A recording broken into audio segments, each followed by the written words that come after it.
Alrighty, everybody, welcome back to another live stream here on the channel. Hopefully you're all having a fantastic Thursday so far. We are about 24 hours from what will likely end up being a major severe weather outbreak and likely a tornado outbreak tomorrow across portions of the Midwestern and Central United States. Let's see who we have here in the chat today. Just for anyone who's wondering why I'm live early, because of the recent upgrades, we are doing 2 live streams today. I'll be live from now up until around 5:30 Eastern. Then we'll come back for the 0Z HRRR from about 8 p.m. Eastern through about 10:30, 11 p.m. Eastern. So 2 live streams today, just so that way we can get the most accurate information out there. Let's see what we have in there today. We have Ben Proxy, random guy. Let's see, Grumpy, Sam, DeAndre, Phoenix, Cody. Let me go down a little bit more here. Hoops, as well as Edits, Indiana, Lee, and everyone else who is in the live stream who may not be chatting. Or if I missed you, glad to see you in here as well. Chris, thank you, Chris, for the $5, or rather 5 gifted memberships. That is really appreciated. I appreciate that a lot. Thank you for the 5 gifted. Welcome, Mike, as well. Glad to see you in here. And let's go ahead and switch on over to our main scene. That way I don't keep you guys here forever. I try not to keep you there more than about 3 minutes. Crazy upgrades that we have seen recently over the last 12 to 24 hours. If you were in yesterday's live stream, you would have actually expected these upgrades for severe weather because we talked about them, although it was a little bit of a surprise to actually see them do it.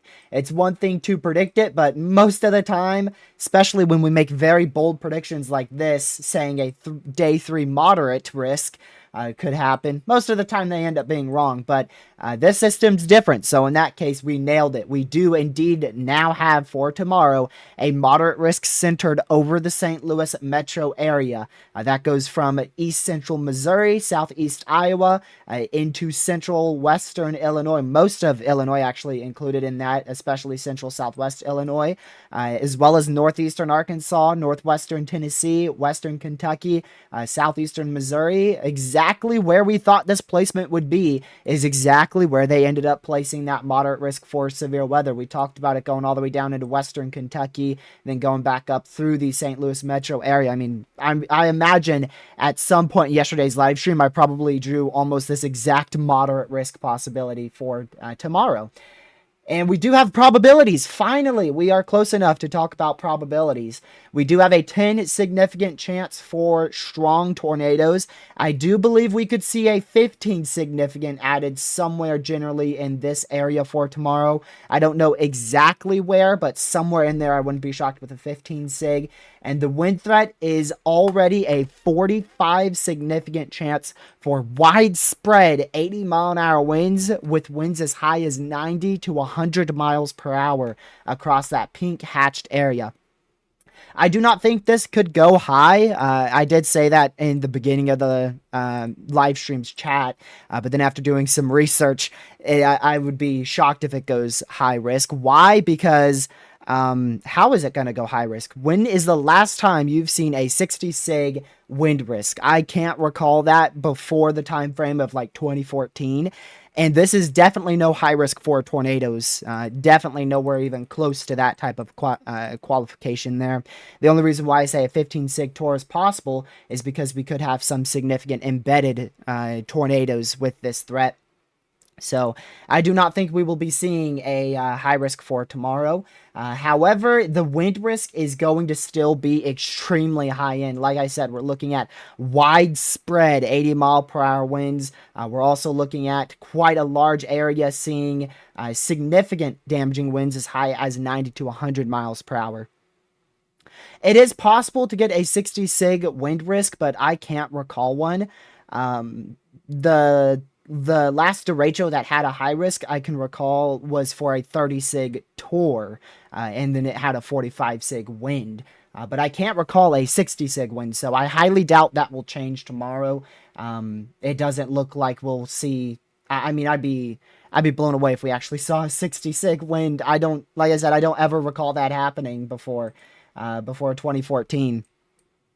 We do also have the risk for 2.5 to 3 inch hail being a possibility out here in and around the St. Louis metro area as well for tomorrow. So all hazards on the table, all significant hazards are on the table in this moderate risk and enhanced risk area for severe weather. Extremely large enhanced risk level 3 out of 5 and a moderate risk level 4 out of 5 for severe weather being issued there from the Storm Prediction Center for tomorrow.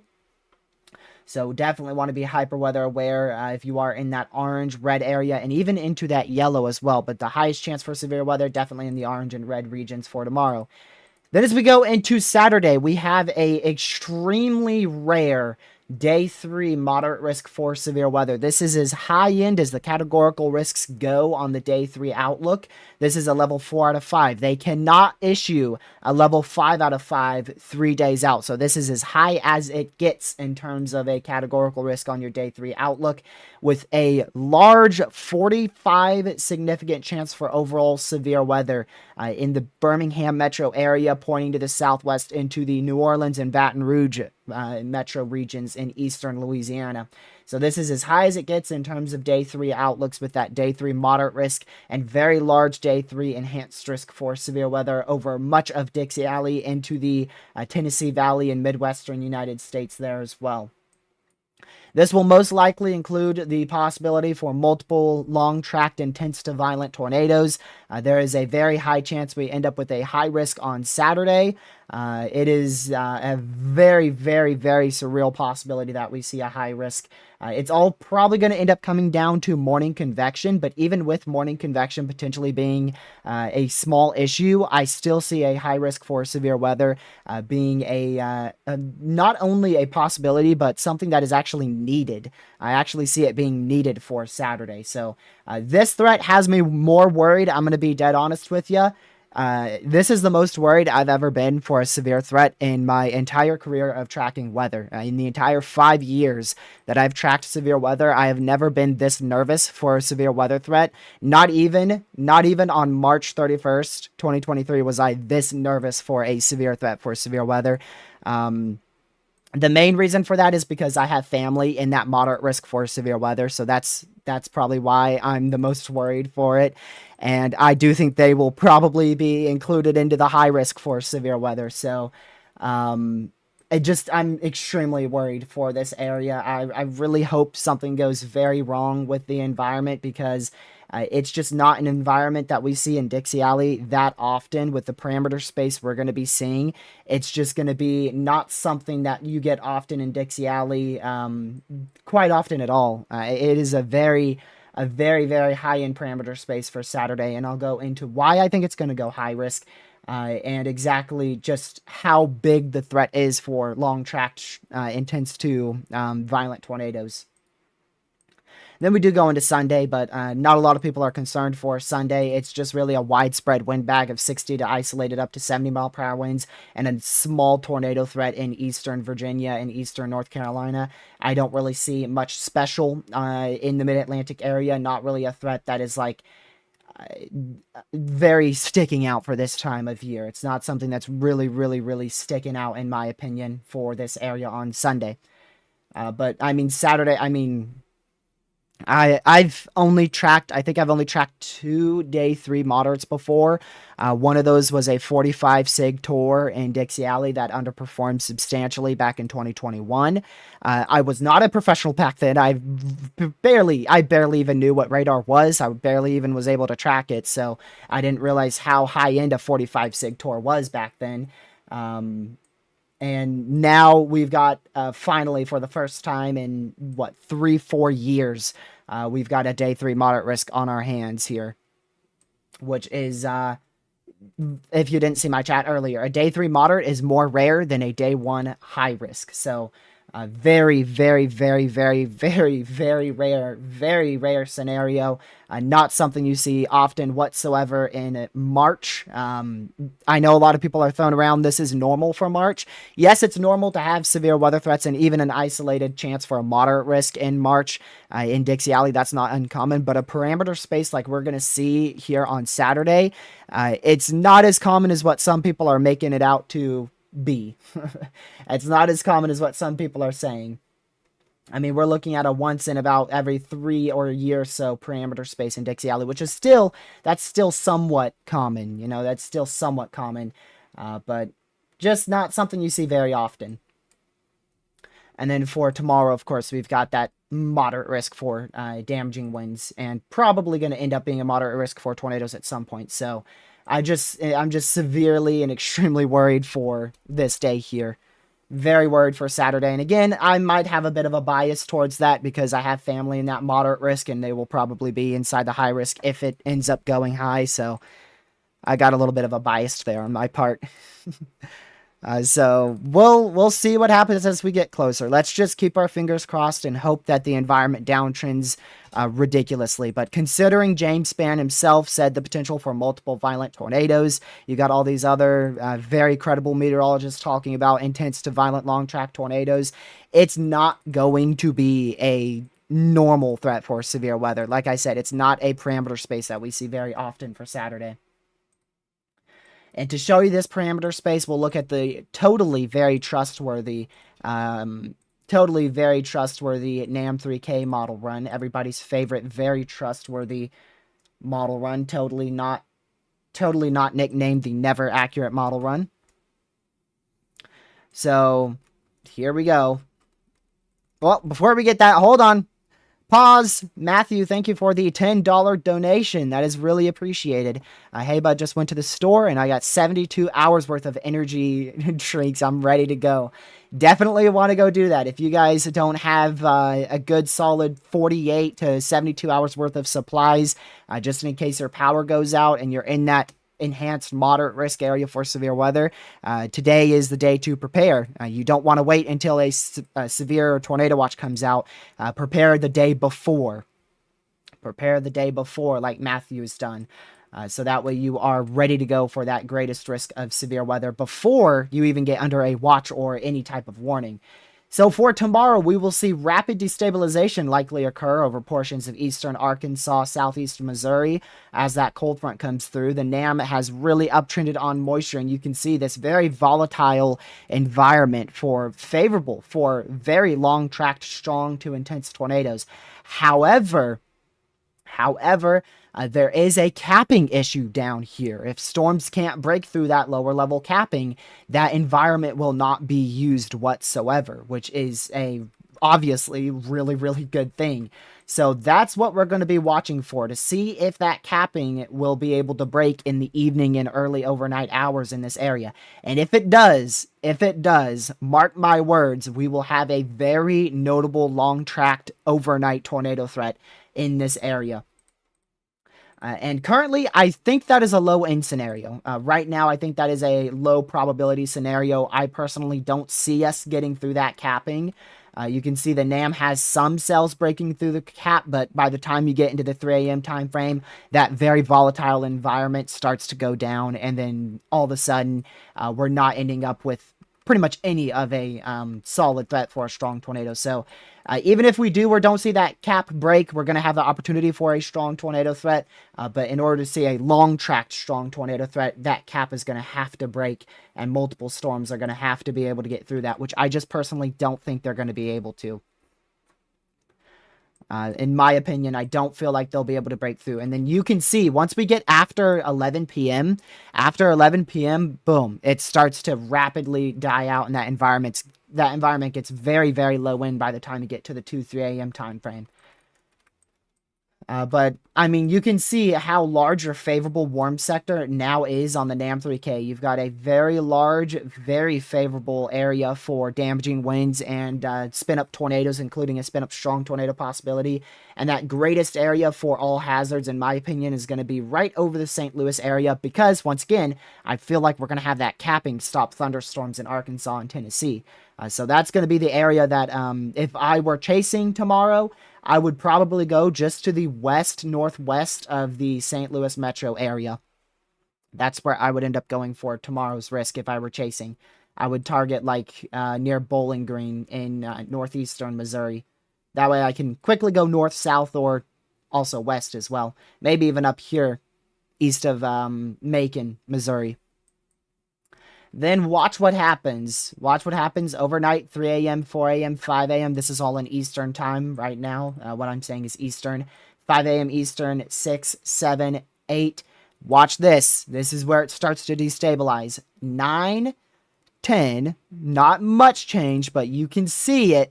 See it sneaking right there in the Gulf. Watch that. It's going to rapidly push northward once we get into the afternoon hours. We're going to see that pull into Louisiana, Mississippi, 1 p.m. Right off the bat, between noon and 1 p.m., we're going to start seeing that volatile environment begin over Louisiana, Mississippi. And then as we get towards 2 p.m., 3 p.m., 4 p.m., and by 4 p.m., you have one of the most volatile environments for long-tracked, intense to violent tornadoes being a possibility over Mississippi and Alabama. Absolute peak will be about 4 or 5 p.m. Eastern, and it just keeps getting worse, keeps getting worse. And then finally, 8 o'clock, our environment starts to begin to decrease in instability, and we start that downtrend of severe weather after the 8 p.m. Eastern time. Just a large area for a highly favorable environment for long-tracked, intense to potentially violent tornadoes across Mississippi and Alabama. The good news is, if you live on the northern risk of this area, the good news is it looks like the northern side is going to be a QLCS, which means we probably won't have a violent tornado threat north of central Mississippi and north of Birmingham, Alabama. That area should be more of a long-tracked, strong tornado threat with a very upper echelon wind threat if we do see that QLCS form. So that area, I'm hoping we won't see a violent tornado threat in that region. I feel like we won't. If we do, that moderate risk for tornadoes may be expanded slightly more north, just north of Birmingham as well. Currently, if we look at that moderate risk, you can see it is in and just to the southwest of the Birmingham metro. So if that QLCS doesn't form, we may see a quite good expansion northward of that moderate risk for the potential of long-tracked violent tornadoes, potentially as far north as south central Tennessee. But this is what I'm really worried about here. 3, 4 p.m., right? That prime, absolutely volatile, significant environment for long-tracked, intense, violent tornadoes. And look at this. You've got your front back here with a secondary warm front back in this area. And you just have this warm sector full of, like I said, some of the most high-end ingredients you can get in Dixie Alley. And look at what you're getting. Confluence bands and semi-discrete supercells setting up in that warm sector. That is why I believe we could see a high risk for severe weather on Saturday. The fact that we have such a good, solid, large, warm sector across Mississippi. Again, right in here, you've got that cold front. And then because of your convection forming up into Tennessee, that's kind of where your warm front starts to cut off. It's not actually a warm front, but that's where your environment begins to decrease because storms are actively using up that environment. You can see that here. If I show you the next few frames, see how that environment gets worse. So just because there's convection up there, that's simply where our main warm sector cuts off. So just a huge area of very favorable, very favorable ingredients. And that's going to just keep on pushing more eastward with time. I mean, like I said, after between 2-3 p.m., that prime environment's going to begin. And then from there all the way till 8, we're going to just continue to see that environment get higher and higher. This is EHI, which is your energy helicity index. It mixes up that instability and helicity and combines it into a parameter space on a scale of, in this case, probably, I'd say, generally from 0 to 10 is probably this one's color table here on Radar Omega. I can't really tell. They don't have a actual color table for it, like a legend is what you call it, legend for the color table. So I don't know exactly which one. Well, exactly how high it can get. Well, that's 10 right there. I think that's maxed out. Can we find 10.1? Oh, there's 10.1. So I guess that goes a little higher than 10 right there.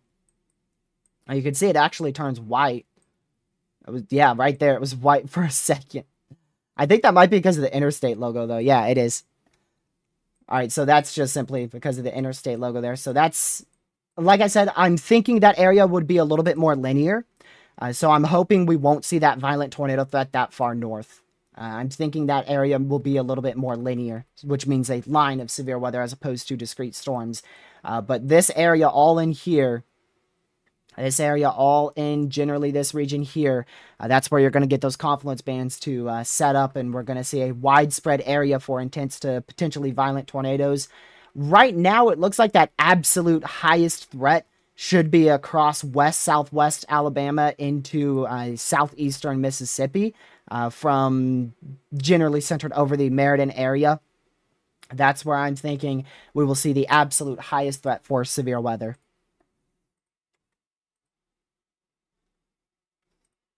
And if we go ahead and check again, you can see the NAM is definitely underdoing convection. That is because it has a bias towards convection in an open warm sector, especially in Dixie Alley.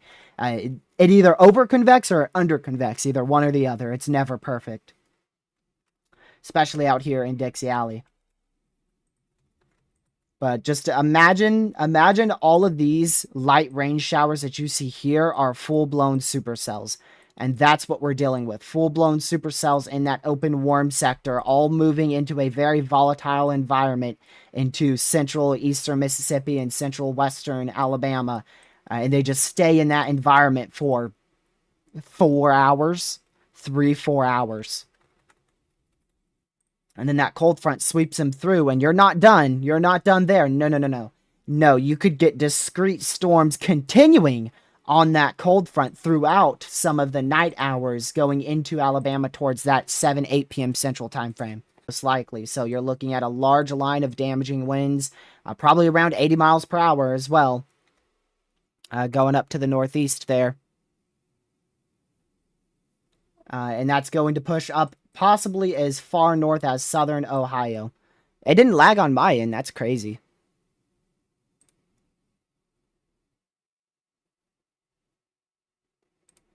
Are we back? It didn't lag on my end, but when 4 people say lag, it's probably my end. Even though it says it wasn't. YouTube's probably lying to me. Thank you, Brody, for the $2 donation. Yes, I do have my channel memberships if you want to join. It's to the right of the subscribe button. Most of Ohio will be left out of that greatest threat for severe weather. That strong tornado threat we were talking about yesterday, I don't think is going to happen up into Ohio. So that's good. Ohio's main threat will be 60 to 70 mile per hour winds overnight, Saturday night into very early Sunday morning. All right, we do have the HRRR rendering in here. We have our HRRR 18Z. It is already halfway done. Gracious, I missed some of this. I'm sorry. And look at that. It starts firing storms on the newest frame here. So we didn't actually miss much on it. We've got almost 170 people in here and just 36 likes. Make sure you're hitting that like button. It helps push us out. So if you haven't already, it's greatly appreciated and helps support the channel. If you haven't already hit that like button, if you can, go and do so. It's really appreciated. We will also be getting a new day 3 outlook. Remember, it is impossible. It is impossible for the day 3 update to go high risk. It is impossible for the day 3 risk to go high risk. That is not a categorical day 3 risk. The highest a day 3 risk can go is moderate, which is technically a 4 out of 5, but you can't get a 5 out of 5 on the day 3 outlook. That is actually impossible.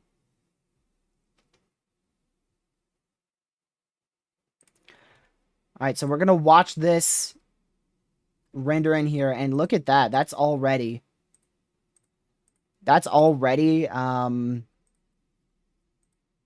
quite more north, at least on this run. It looks like most of those storms have shifted more north on this HRRR. And of course, all this stuff is going to grow upscale linear extremely quickly, so don't expect us to have a long-tracked semi-discrete tornado threat up here. That's not going to happen.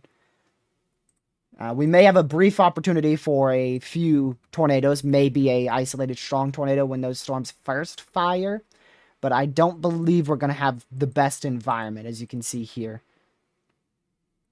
So I think this is primarily going to be mainly a wind threat. Now, that strong tornado threat will increase once those storms get congealed into a line and move into that possibly more favorable environment just out in front of them near and northwest of the St. Louis area. But the 12Z HRRR here, that actually, yeah, that's what the 12Z had right there. All linear, but still that would pose a isolated strong tornado threat embedded inside of those storms. And keep in mind, just the sheer forcing from our cold front up here is going to cause widespread 60-mile-an-hour winds in this area. Even though those storms don't look as intense, that cold front should keep a solid 60, 70-mile-per-hour wind threat up there into Illinois, or northwestern Illinois, most of Iowa, southeastern Minnesota, west, southwestern Wisconsin. But that area, I don't think is going to get into that absolute prime threat for damaging winds. 18Z did uptrend quite a bit, though, for that area, at least in terms of convection.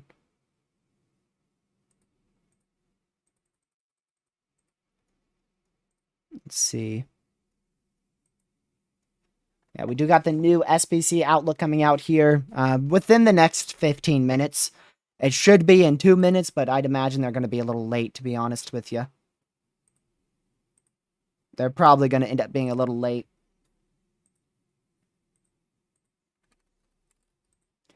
I wonder what uptrended on the 18Z. What's the reason for that? Instability uptrended quite a good amount. No shocker there, considering the HRRR was underdoing it compared to the NAM3K and the GFS. And there you go. There's your greatest tornado threat starting to kick off right there. Very late. Very, very late, might I add. The NAM3K had that greatest tornado threat. Well, actually, right about the same time. Never mind. Never mind. For some reason, I was thinking it'd be sooner, but nope. Looks like that greatest tornado threat in this region starts about 8 p.m. Eastern and progresses all the way until about midnight, maybe 1 a.m. Eastern. This is the new 18Z. Let's switch back over to that. Look at that. Little bit more convection on the 18Z HRRR firing up down here in south central Missouri. This is at 10 p.m. Eastern. I'll put you guys full screen. There you go. That way you can see that a little bit better. We're not off-centered as much.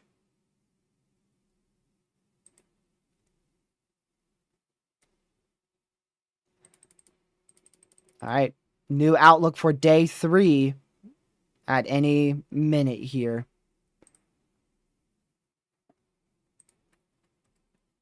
Still continuing with that strong tornado threat, widespread 80-mile-per-hour winds, isolated wind gusts up to 90 and 100 miles per hour near northwest of the St. Louis metro tomorrow night.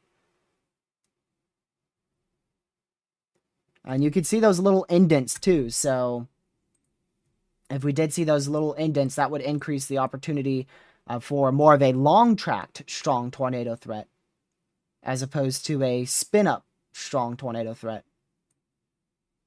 And we're also going to see if it's any better down here. I don't see much convection. I see that little linear blob of just crap vection overall. Oh, there you go. It did turn into a little bit of a semi-discrete cell there. Just slightly turn into some semi-discrete cells. You got another one fired up right there, just northwest of the Boot Hill of Missouri at midnight. Gracious day, that's a late threat. I'm cooked. We might have to try to pull a little bit of a later live stream tomorrow. We'll see. I'm not good at overnight live streams. Thank you, Peter, for the $5 donation. What are the odds of an MCS/derecho on Saturday in Tennessee and Kentucky, north of those discrete cells in Dixie? You're definitely going to get an MCS. It looks like an MCS is highly likely. As for a derecho, that's too hard to say. But either way, you're looking at a very intense line.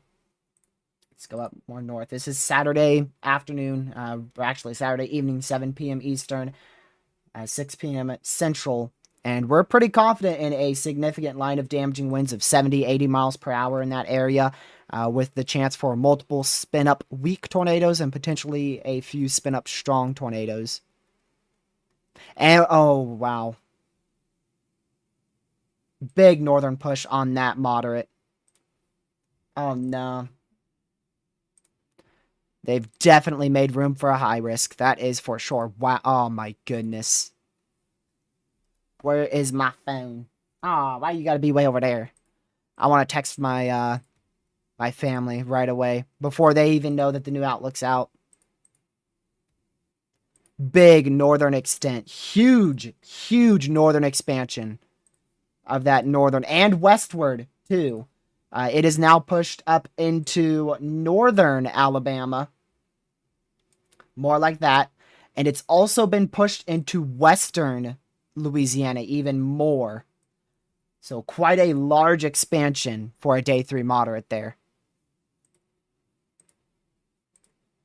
We'll wait to see their discussion. Get ready for the high-risk wording.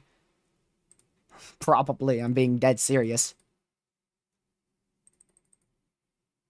Gracious day. So plenty of room for a high risk now.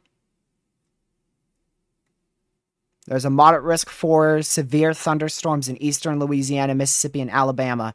A severe weather outbreak is expected on Saturday across the central Gulf Coast states and deep south Tennessee Valley.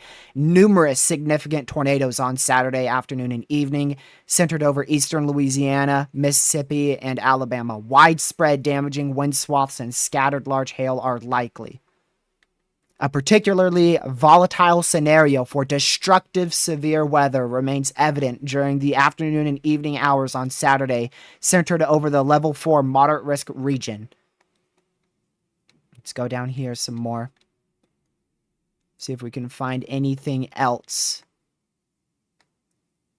The primary change is, oh, there's the new outlook. There you go. Just changed in front of your eyes right there.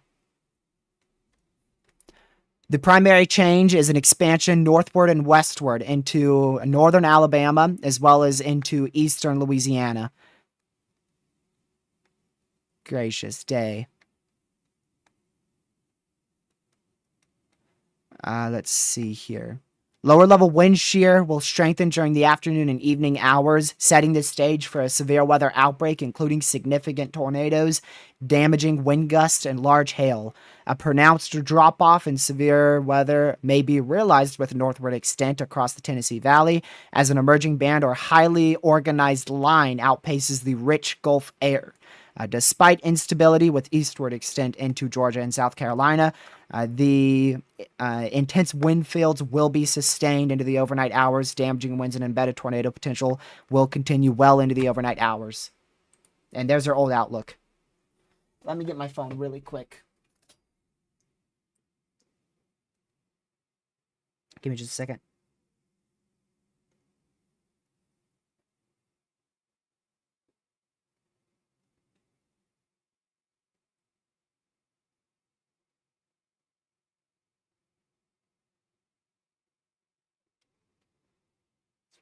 Okay. Just texting my family members, like I said. I got them in the moderate risk now. They are in the moderate. And I think they're going to end up being in the high risk by... at day one, I should say. Not necessarily by day one. It's definitely possible we get a high risk tomorrow for day 3. Or high risk tomorrow for day 2. Which would technically be Saturday being a high risk. I don't think tomorrow will go high.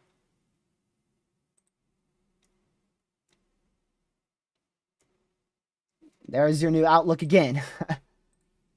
So we definitely could see a day 2 high risk with this for sure. And there's your new outlook.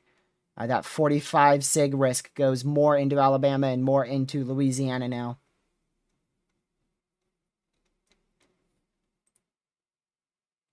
Gracious day. And you can see there is definitely plenty of room for a high risk. Just pointing that out. definitely plenty of room. Gracious day. Okay, hold on. Let me quickly do a tweet about this new outlook.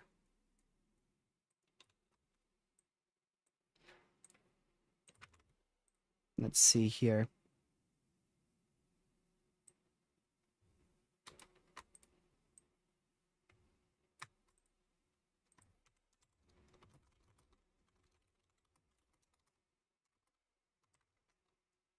Oops.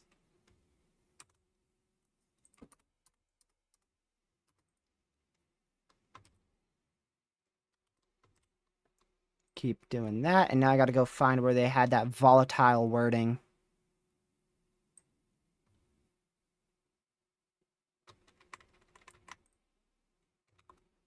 There we go. Gracious, what strong wording for day 3. Holy crap.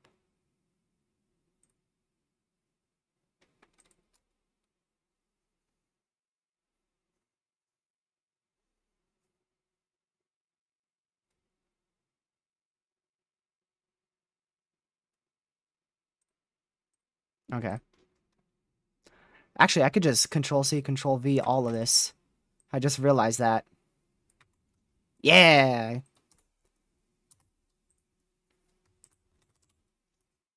Now I gotta fix it. They do their outlooks are in paragraphs, so I have to put it as not so much of a paragraph for Twitter. Okay.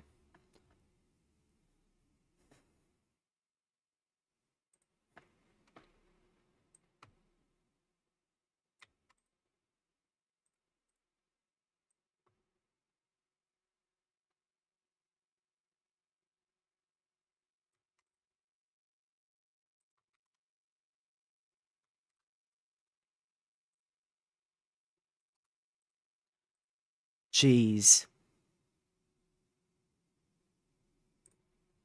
And sent. Just gotta triple check that tweet.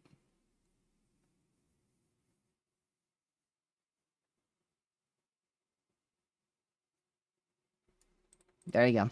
Perfect. That was my family texting me there.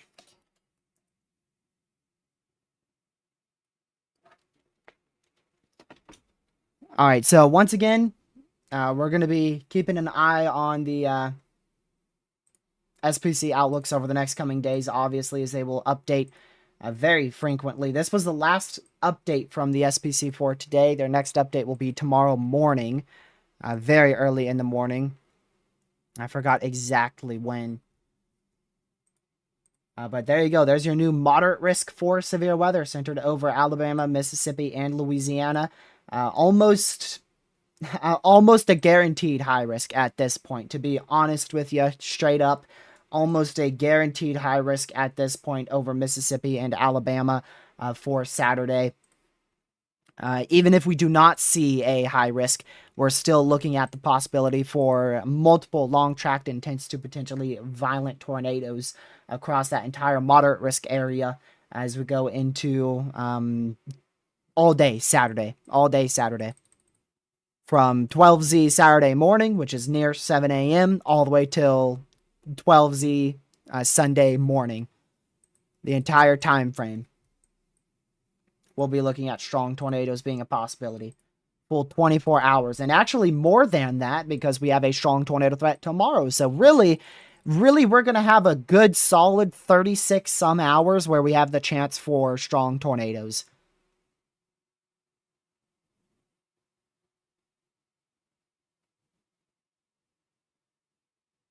And again, just to give you a reminder, this is as high as the categorical risk can go on the day 3 outlook.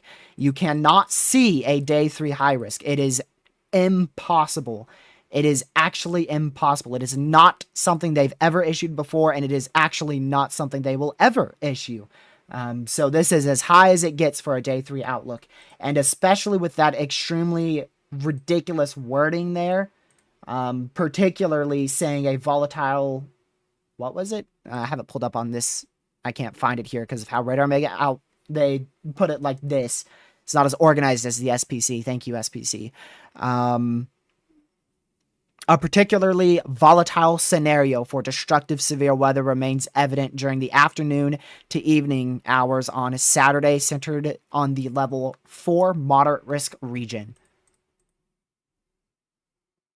Volatile, destructive, severe weather. My word, I have not heard wording like that maybe ever.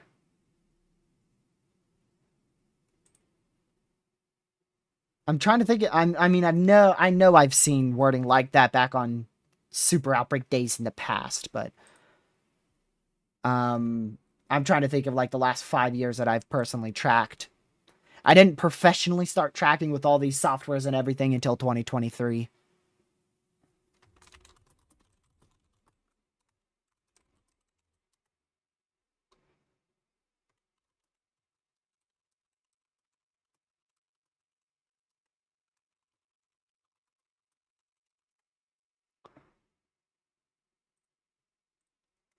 Let me go over here again. All right, back to the new HRRR here. Lord help us all. Let's see what it shows. Yep. Oh my word, you could definitely, there's definitely the chance. I'm not even gonna lie to you guys. I wouldn't be shocked if we squeeze out a intense or even a violent tornado tomorrow night. Whether it be near the St. Louis area or in Arkansas and Tennessee. I really wouldn't be surprised with it. If we could, all it takes is one storm in this area. One storm in that area, especially further south. Look at that environment. If the cap just breaks for a bit and we can get one supercell to sneak through, it's definitely possible. Let me go. There you go. That's what I wanted to show you. Look at that. That's the significant tornado parameter and then the supercell composite. All it takes is one storm to get in that environment Friday night, tomorrow night. It is almost done rendering for down here. Oh, wow. There you go. Look at that. Look at that. You've got a morning significant tornado threat across south central Alabama right there. Oh, wow. That is at like, what, 4 a.m.? Wow. And there you go. What's the environment look like? Yep, very high end, as expected. Wow. So potent, my goodness. Such a volatile environment. You can see your main line of convection up there, and then that area for your highest chance of strong to violent tornadoes. The more north that goes, the more north our risk for severe weather will go. So that's what I'm going to watch very closely on the model runs to see where that crap vection and that line sets up over Tennessee and Mississippi. And there you go. The HRRR already starting with some prefrontals right there in the early afternoon hours here. This is, what, noon? I believe that's noon. Yeah, that's noon. Yep. Noon Eastern, 11 a.m. Central. Also could see a long-tracked, strong tornado threat embedded in that line, too. We still have 2 more frames left of the HRRR. Just 2 more frames left, which is better than it ending now. So at least we'll be able to see something.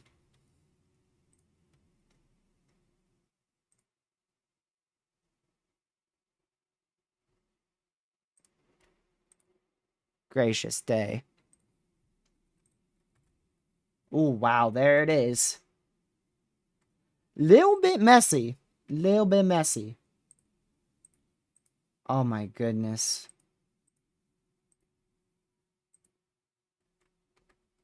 And, I mean, I wouldn't be surprised if we could get some supercells out here, either, in front of that line. This is definitely earlier. Yeah, this is much earlier than the NAM. Look at the difference. Way earlier. Way earlier. NAM 3K, HRRR. Oops, wrong one. NAM 3K, HRRR, NAM 3K, HRRR. Big difference there on timing. So that's definitely something to keep an eye on. However, both scenarios have the opportunity for long-tracked violent tornadoes. Both of them are still high-end. It's just a bit of a timing issue there, so we'll keep an eye on that.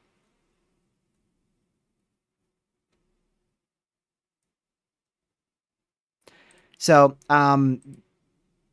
to be completely honest with you again, do not be surprised if we wake up to a day 2 high risk for Saturday. It would not shock me one bit, because that's the type of environment we're dealing with here. It would not surprise me one bit. And you can see that morning convection does linger on the HRRR quite a bit. But the big issue there is that morning convection has strong tornadoes with it. So that's the big issue. It has strong tornadoes with your morning convection. And there's the last frame of the HRRR. A mess of supercells up here with a very obvious area of supercells along the southern tail end of that cold front. Oh my goodness. And even though that's messy, I still think that's going to be a big threat. Gracious day. Unfortunately, this is where our model run ends. So we cannot see anything further out than this.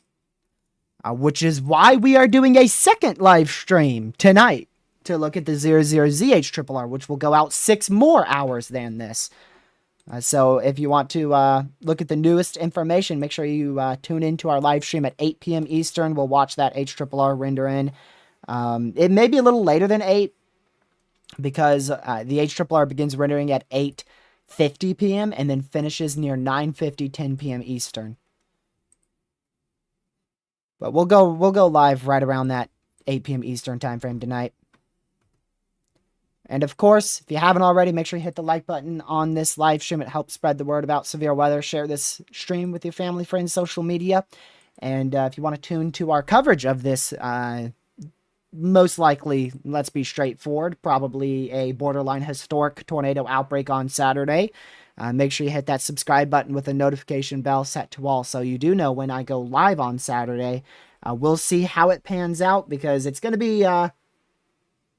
I'm probably not going to get a lot of sleep tomorrow. Especially if we get any storms to fire out in Arkansas or Tennessee.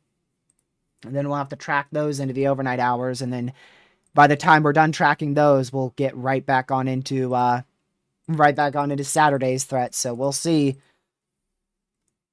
But we'll definitely be live for multiple hours on both days. We're looking at it at minimum 12-hour coverage for over the course of these 2 days. I can guarantee we'll be live for about 12 hours, probably way more than that.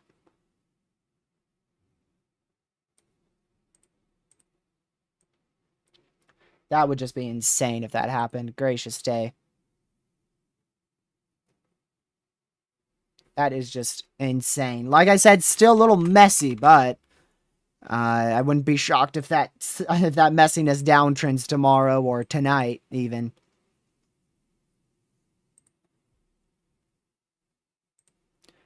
Let's see here. So again, if you're just now tuning in, we just had an update from the Storm Prediction Center. This is what it looks like here for Saturday. We've got a very large, moderate risk level 4 out of 5 for long tracked, strong, intense to potentially violent tornadoes across portions of Louisiana, Mississippi, and Alabama on Saturday. That is a day 3 moderate risk. We haven't seen one of these in about 3, almost 4 years. So they are actually more rare than a day 1 high risk. So I would not be surprised if by the time we roll around to day 1 or even just simply tomorrow, that we could easily see a day 2 high risk for severe weather centered over Mississippi, Alabama. I love how Lucky joins the call right when I say that. Hi, Lucky. Lucky joins the call right when I say a day 2 high risk. You are unmuted, by the way, so don't cuss. I'm not going to, bro. How are you doing? Doing good. Can I say what I just finished? Sure. I did just finish the video. It's edited and everything. Yay! How long is it? 2 minutes. You're gonna be shocked about this. 8. Higher. What? 10? Yep. Oh my goodness, he actually made a good video, y'all. It's crazy. You see the day 3 update? Yes, I've been listening to your stream. Oh, you stalker. Well, I've been editing, so. Did you hear what I said about the discussion and what the discussion says? Yeah, that wording. A particularly volatile scenario for destructive severe weather. I mean, that's just... I don't think I've ever heard them say that before, especially never on a day 3 outlook. I mean, that's just a complete shocker right there, really. Oh, we got the new NAM 3K. Everybody buckle in, get ready to log out of Twitter. Wow. What? Oh no. What'd you NAM see? 3K. Yep. Buckle up, No. get off of Twitter, log out of Twitter right now, and run. Because Twitter's probably going to go crazy about this one. I'm closing my eyes. Wait, close your eyes and just loop the frame. It's only 18% in. Oh, okay. Yeah, it's just starting. Okay, that's good. Welcome, new plays to EF2 membership. Thank you for joining. So I really appreciate it. Welcome to the stream. So now we got the 18Z NAM 3K rendering in. Of course, it's going to render in for tomorrow first. It's already in the morning hours of tomorrow. Already 12 frames in here. All right, I do got a question if you want to mute me real quick. Go ahead. Just regular, I'd say.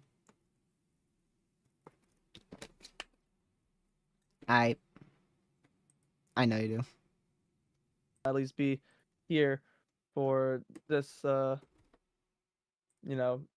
stream. I'll probably be here for later too. I'm planning on doing also a live stream. Yay. Either right before you or right when you start. Actually, what time are you starting? Tonight, 8.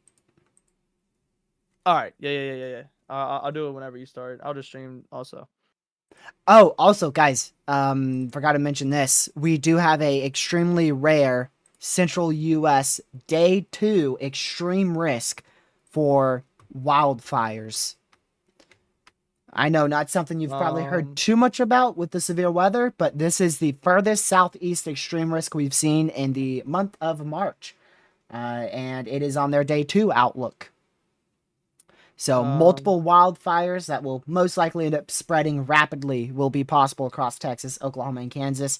So, if you are burning tomorrow, don't. Don't burn tomorrow. Just straight up don't. Don't even cook on the grill tomorrow if you are in these areas. Just do not even cook on the grill. Just the tiniest spark, tiniest little ember, and things could just go out of hand so fast if you are in these the elevated, critical, and or especially extreme risk for fire for tomorrow. I just wanted to mention that because I know with severe weather, that's really not something that's going to be pushed out much for tomorrow. And yeah, I mean this storm system, it's impacting like widespread 30 different states with completely different hazards. I mean, we've got severe weather, snowstorm, just widespread damaging winds, not even associated with the actual severe weather.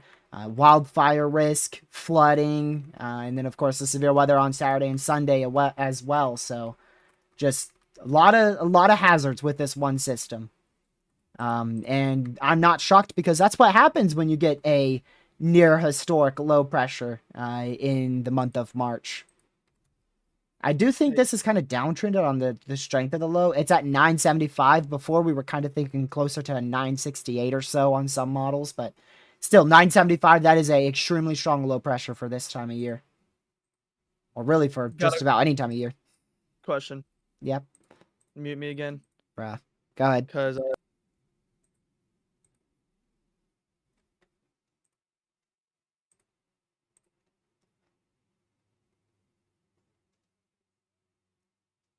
Are your files open or something? Do you have a second thing open on Filmora?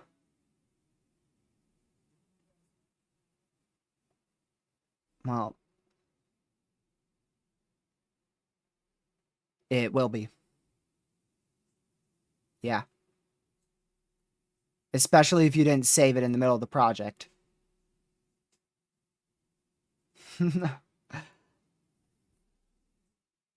Close everything except for Discord out and see if it fixes it.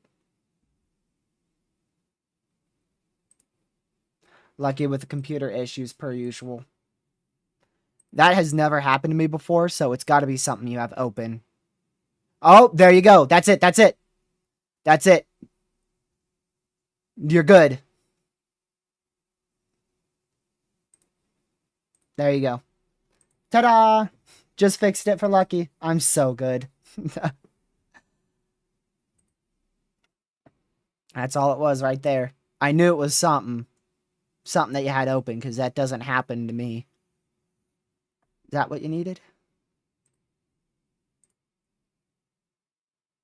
Alright, I'll unmute you. Reed says 50 to 100 tornadoes on Saturday. See, now that is where I draw the line. Personally, I would never say something like that. I don't say the exact amount of numbers of tornadoes we could see.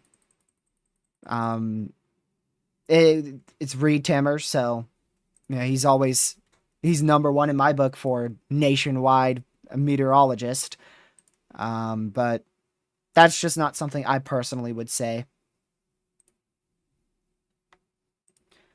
And just to kind of no offense to Reed, okay? Please, I'm not trying to be offensive to Reed, but he called the March 4th trough a potential super outbreak. So it's not uncommon for him to do something like that. Uh, he's not someone who does a conservative forecast, right? He's very, very, very, very, very aggressive with everything. But then again, that's also what makes him right most of the time. That's why he's also really, really good with storm chasing.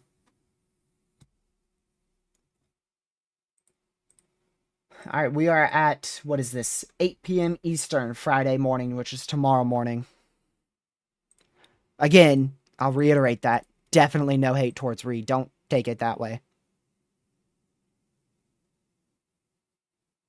Man. And there she is. 18ZHRRR, 18ZHRRR, 18ZHRRR, 18ZHRRR. Oh, what's up here? Oh, wow. HRRR, HRRR, HRRR. Told you guys should stay off of Twitter for this one. Wait till the NAM 3K comes in. Dude.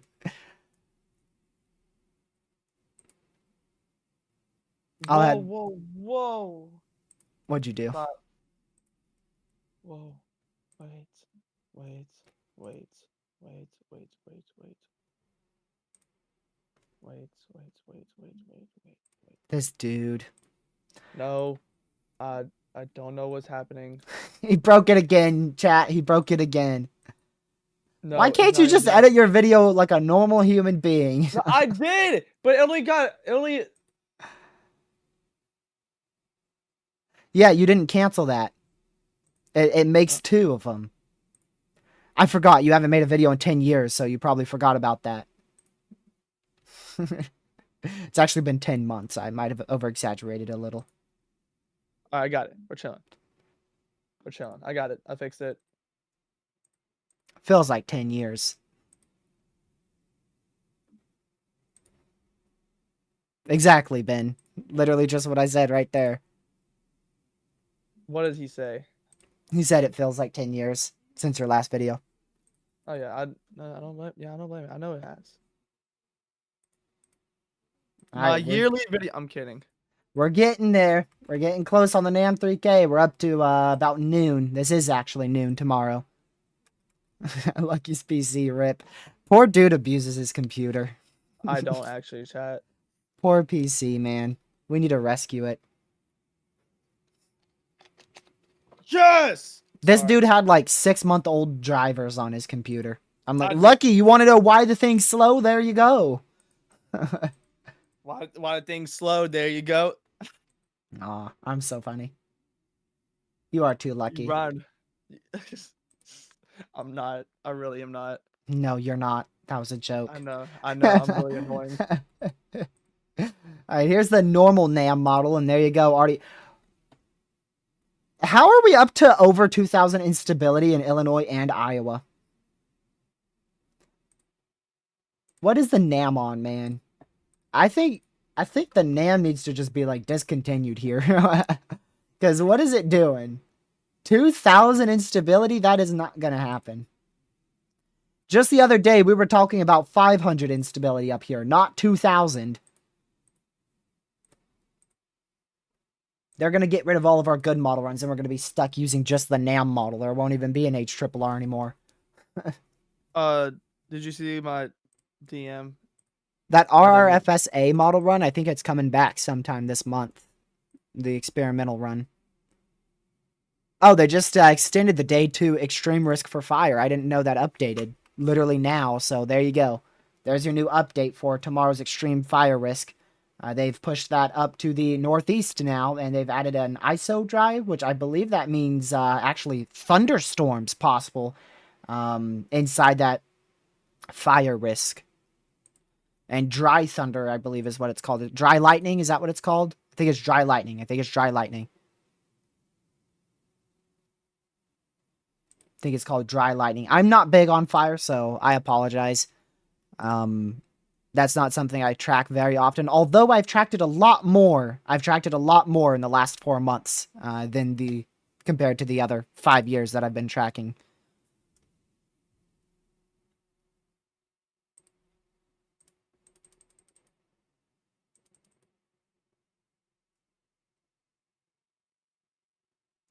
Yeah, but I do think the HRRR is too fast and overdoing convection. The HRRR 18Z for Saturday. Look at that. Gracious day, Nam. Holy moly, man. See, and this is why we are worried about the PDS tornado sounding, by the way, for tomorrow. And this is why we're thinking we could actually see a 15 significant tornado risk introduced for tomorrow. You can see here. I mean, this is a A plus. I don't think this is S tier, but this is an A plus sounding. Because we are in the central U.S. now, those lapse rates are definitely on the lower side. However, again, we've got a strong cold front that's going to hit this area. This is going to be actually right where that forcing may be slightly weaker, just to the southwest of St. Louis. So that's going to be tricky. That's a tricky spot, but very favorable environment here at 8 p.m. Eastern time in South Central Missouri for tomorrow. And TRG, I must show you this real quick. Only you, because this is the moment of truth. I'm going to mute you because you just shared your screen. Yep. Yep. Yay. Watch it. Denied. Lucky has officially made his first video in 10 months. You know what that means? This risk is pretty dang serious. This dude, the last time he created a video was for the April 26th, 2024 tornado outbreak in Iowa and Nebraska. We all know how that ended up. So, yeah, not good. He finally put out a video for the first time in 10 months. It'll be out at 5 Eastern.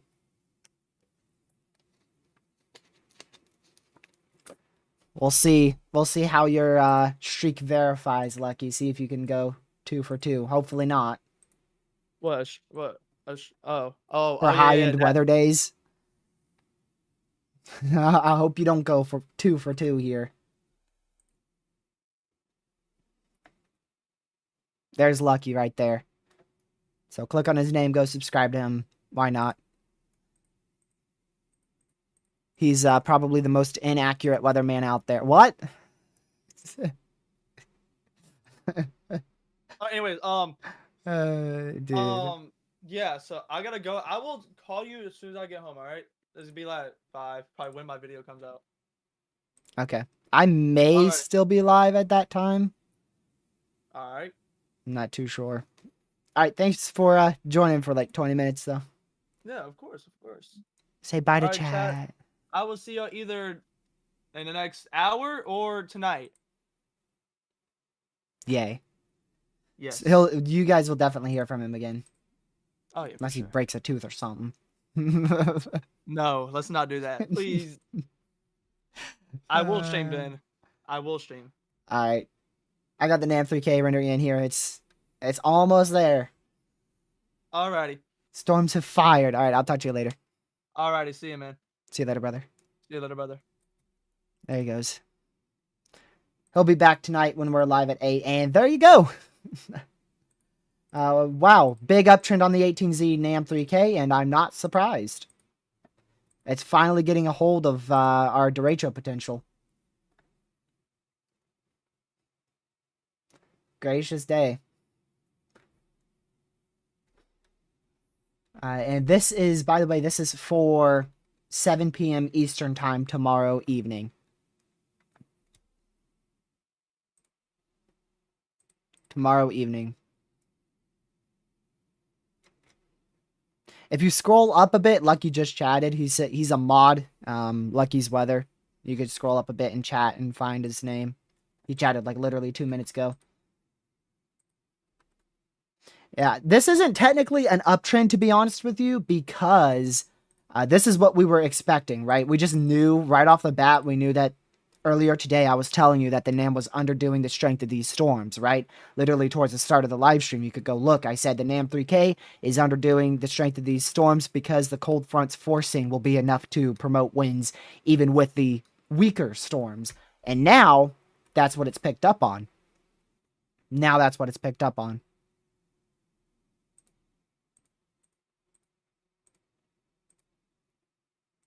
And my goodness, can't wait to see the updraft helicity tracks. There's some of them right there. Can't wait to see it all the way rendered through. Be posted to Twitter with the James Spann meme tagged onto it. Let's go back over here. So again, if you are enjoying this coverage, make sure you hit the like button. For the second time today, we are over 200 viewers. We are at 96 likes this time, so much higher than the last time. I greatly appreciate that. We are just 3 away now from our like goal in this stream, so greatly appreciated. Thank you for the support today. We're going to continue this live stream and briefing for at least the next hour here, all the way till probably 5:30 or so Eastern. And then again, we are going live again tonight for the 00Z HRRR. We'll be live at 8 p.m. Eastern. We'll watch that render in from 8 p.m. all the way till about 11 p.m. Eastern. And then we'll try to get some good sleep and be alive through most of the day, starting Friday afternoon, probably near 3. I imagine 3 is when I'm going to start. We'll be live at 3, 4, 5, 6, 7, 8, 9, 10, and probably 11, 12 as well. I may even attempt one of the latest coverage streams we've had for tomorrow. But then the only issue is that's going to be an issue for Saturday. Because if I stream late tomorrow, that's going to hurt my energy Saturday, right? So we'll just see. I may just have to tough up and deal with it. Only get an hour or 2 of sleep or something. That bow echo goes crazy. If that happens, that's where we would most likely see 100-mile-an-hour winds. Isn't that like right over Davenport, Iowa, too? Yep. Sure is. That's crazy. Look at that. Look at that. That is what in the world? That is a volatile environment in southeastern Missouri. Thank goodness we are going to have a capping that will most likely prevent most storms from actually growing upscale rapidly in that area. We also don't have a lot of forcing that far south, so this is not going to be anywhere close to as good of a threat for tornadoes as Saturday, at least in this area. But we're still going to have that chance for a long-track, strong tornado threat. Jeez. If this doesn't scream derecho, I don't know what does.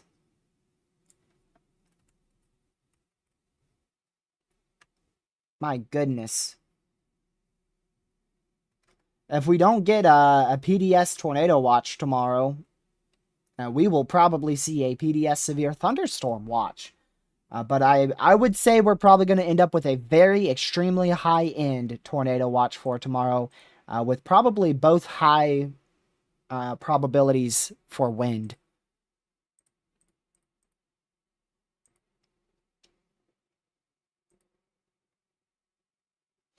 PDS tornado watch for Saturday is almost unavoidable. We would have to have some ridiculous downtrends to not see a PDS watch Saturday.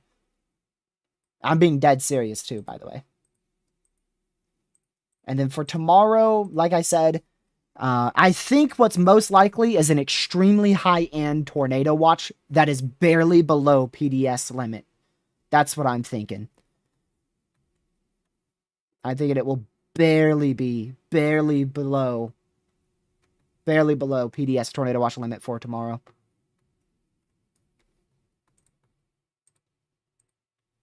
There's those updraft helicity tracks through this entire area here. Gracious day. Yes, I do think tomorrow we'll go 15 sig for tornadoes. Tricky to say where. They may do the northern mode, or they may do the southern mode, or they may just flop a big 15 sig. I don't know which one they're going to end up doing. But I do think tomorrow we'll go 15 sig tor. I do not think it will go high risk because I don't really know what it could go high risk for.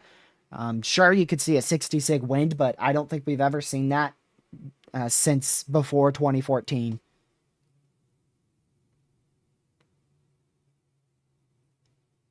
I'm live now because we had 2 risk upgrades. Both tomorrow and Saturday got upgraded, and then we're doing another live stream at 8. So if you're not able to watch this live stream for like an hour or so, we'll be live again back at 8 p.m. So you can catch that stream as well.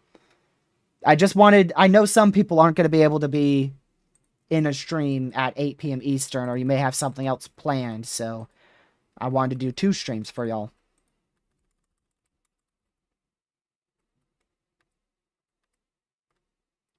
Thank you, Jaden, for the $5 sticker. Greatly appreciated.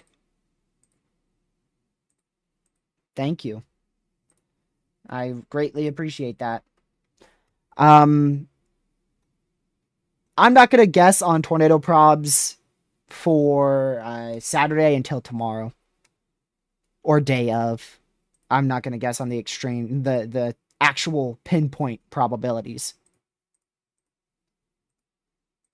But like I said, I definitely will say that we're probably going to end up with a PDS watch. I mean, it's almost unavoidable for Saturday. Unless we see a huge downtrend, which I don't. I think our main saving grace is overconvection. If that doesn't happen, then yeah, you know. And even if we see overconvection, we're still going to see multiple strong tornadoes that will probably end up being long tracked. The floor is a moderate risk. Okay, the lowest that this goes is a moderate. That's the floor. The ceiling is now, well, probably a 45 sig tour. I don't think it will go 45 sig tour, but that's probably the ceiling for Saturday. To be right honest with you.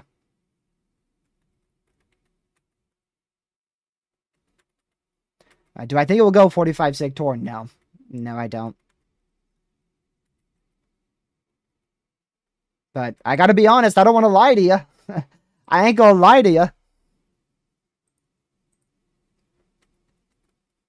Ben, we have a day 3 moderate. The last time there was a day 3 moderate, we had a 45 sig tour. Come on, buddy. That's the ceiling. That is indeed the ceiling. As high as I see this going is a 45 sig tour. What I think will happen is a 30 sig tour. 2021. March something 2021. We had a day 3 moderate, day 2 high, day 1 45 sig tour.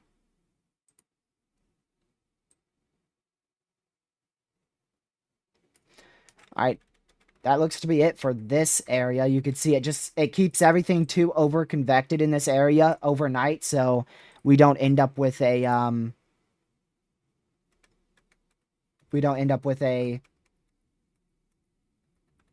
notable strong tornado threat overnight. Oh, 2022 had a day 3 moderate? Really? That's not what I saw. I was sent all the risks for day 3 moderates, and 2021 was the last one that was on that list. What day did you say? March 23rd.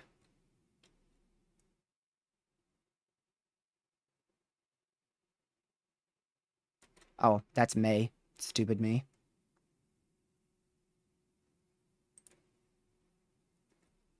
March 22nd. Was that the day 3? That was a day 3 moderate. You're right. Wow. I missed that one. And that did not go high risk. Remember, it's not a guaranteed high risk. With a day 3 moderate, there's still a chance we don't see a high risk. But I personally, I don't see a way we don't see a high risk. I know that I literally just said it's not guaranteed, but just in my opinion, I don't see a way how we don't get a day 3 moderate. Or rather, my bad, a day 2 high risk and a day 1 high risk. We already have a day 3 moderate. I do remember that, Caden, but for some reason I forgot it was a day 3 moderate on March 20th. It wasn't on the list. I was sent a list this morning. Somebody compiled all the day 3 moderates and then what they ended up at day 1. And that was not included on it, so they missed that.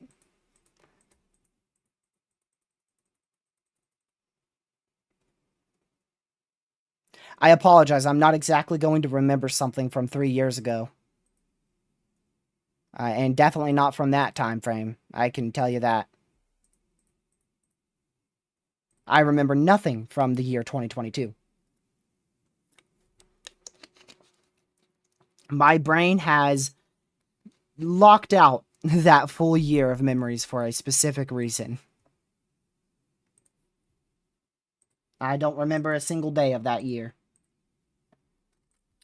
Let's see what the NAM looks like now. It is in a little bit of better agreement with the 18ZHRRR with some overconvection right here.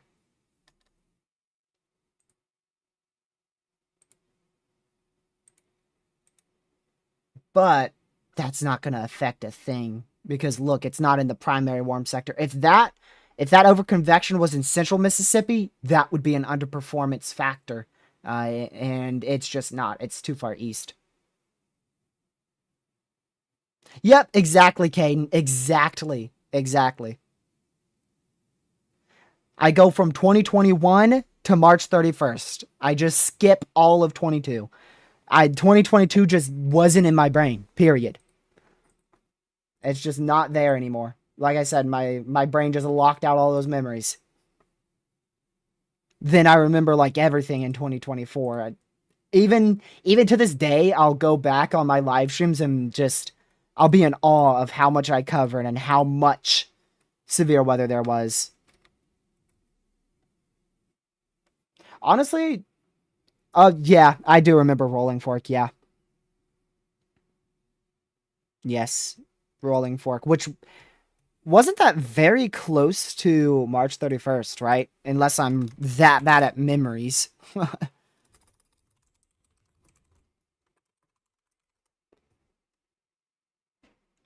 Yeah. Wasn't it like just around a week out? Just a week before. Yeah, March 24th, 2023 was the Rolling Fork tornado. And then we had March 31st, 2023, which was the double high. Yes, I still have some memories. Let's go. That was an insane, like, 2 weeks right there. From like March 15th all the way till the end of March. It was just crazy tracking all those threats. I remember looking at model runs so much during those 2 weeks. But you know what tops that? This week. I don't think I've ever looked at model runs more than I have this week for a severe threat. Over the last week, the last 7 days, I have looked at pretty much every last model run of every last run of the Euro, the NAM 3K, and the GFS for these threats. Of course, as they get closer. You know, I didn't look at the NAM 3K until 3 days out, which was yesterday.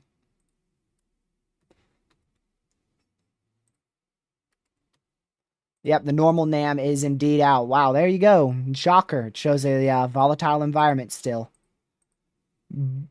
Buddy uptrended. It shifted west, but it did uptrend. So that's why the SPC pushed the moderate more west. Buddy, why did we uptrend? What? Almost over 3,500 cape in a spot right there. You saw that, right? That's crazy. That's like 400 more cape than the last run.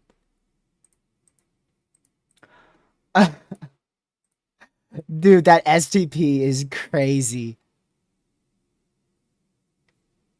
Oh my goodness, look at that. Yeah, and then there's your semi-discrete cells firing in the open warm sector, right in there. Your main front back in here, or so. Gracious day. What in the world?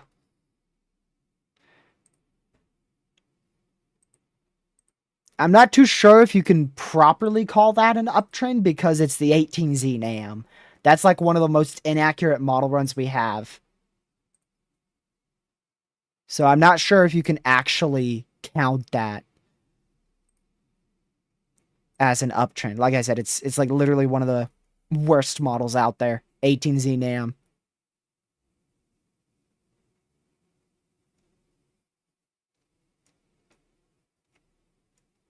Really, 18Z anything is one of the most inaccurate runs. I think 18Z NAM 3K is probably your... No. 18Z NAM, 18Z NAM 3K, and then 18Z GFS. Those are your top 3 worst runs to look at if you're trying to be accurate.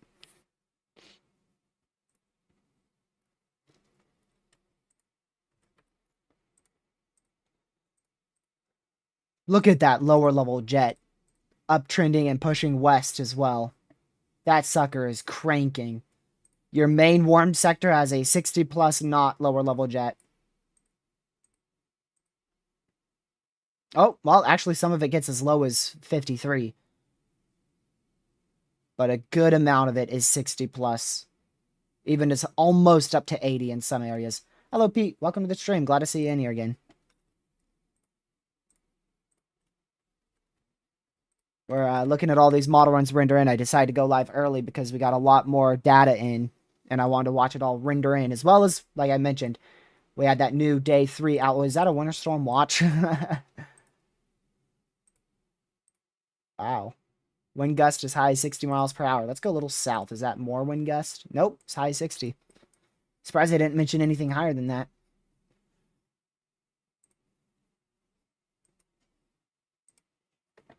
Gracious day. Look at that. You've got 3 semi-discrete supercells with a supercell in Alabama as well.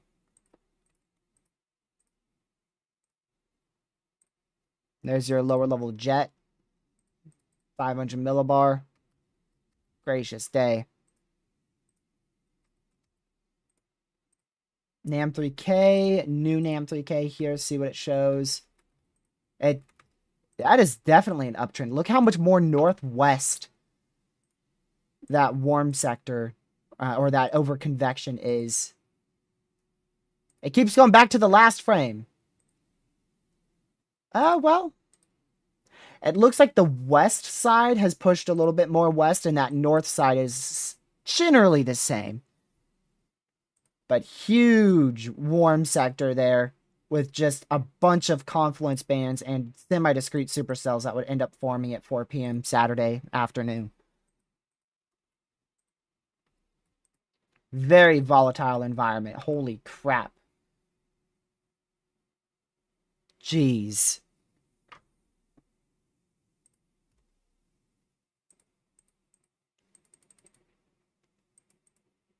My word.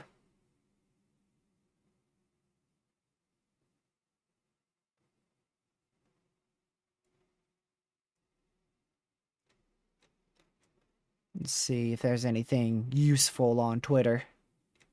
Most of it is just people sharing one singular screenshot of the HRRR 18Z.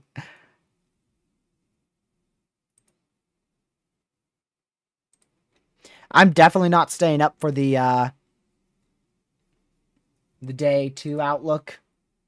Because I'm gonna need some sleep. This might be the last night for sleep. That comes out at 0. Well, nope, that's not the right one. Okay, that comes out at 06Z, which is what, 2 a.m. Eastern? Yeah, no.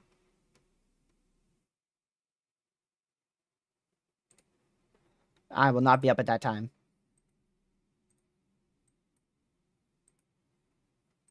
Jeez, man. You can see that. Look at that. That is your linear QLCS right there. And look at all the updraft helicity tracks inside of that still. Gracious day. I didn't want a sounding. Get out of here. At least not yet.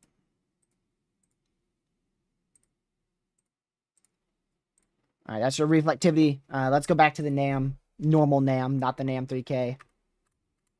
Yeah. I mean, that's just nocturnal, long-tracked, intense to violent tornadoes right there. Over Alabama. Jeez. And then the lower level jet, I mean, this thing's going to be cranking. Yep. 78, 80 knots in some spots. I mean, gracious day. You're just going to be absolutely cranking with that lower level jet. Back over to the 18Z NAM again. You can see the slight trend to the west on the... That's the old. That's the new. Tiniest bit west. And we'll compare the northern part too. Look on the top of your screen there in Tennessee. You can see it's shifted that convection a little bit north as well as northwest in Tennessee, which allows for a very, very volatile environment across almost all of Mississippi and portions of Alabama. What a ridiculous scenario right there. I mean, the NAM 3K, for some reason, the NAM 3K just doesn't ignite any supercells, so it's definitely under convecting, that's for sure. So we've got the NAM 3K that's under convecting, then we got the HRRR that's over convecting. Well, that's about what I expected from our 18Z runs, not gonna lie. That's literally right what I was expecting.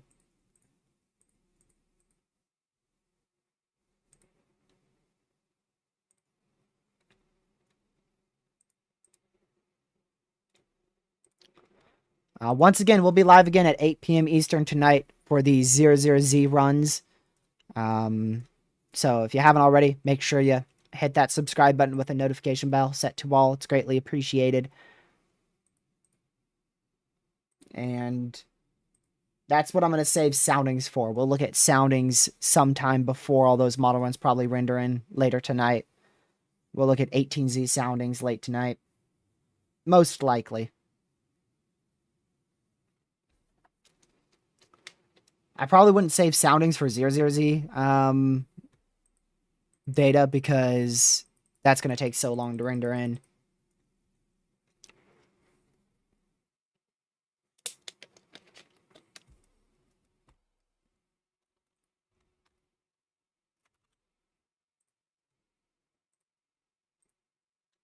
See if it ignites anything.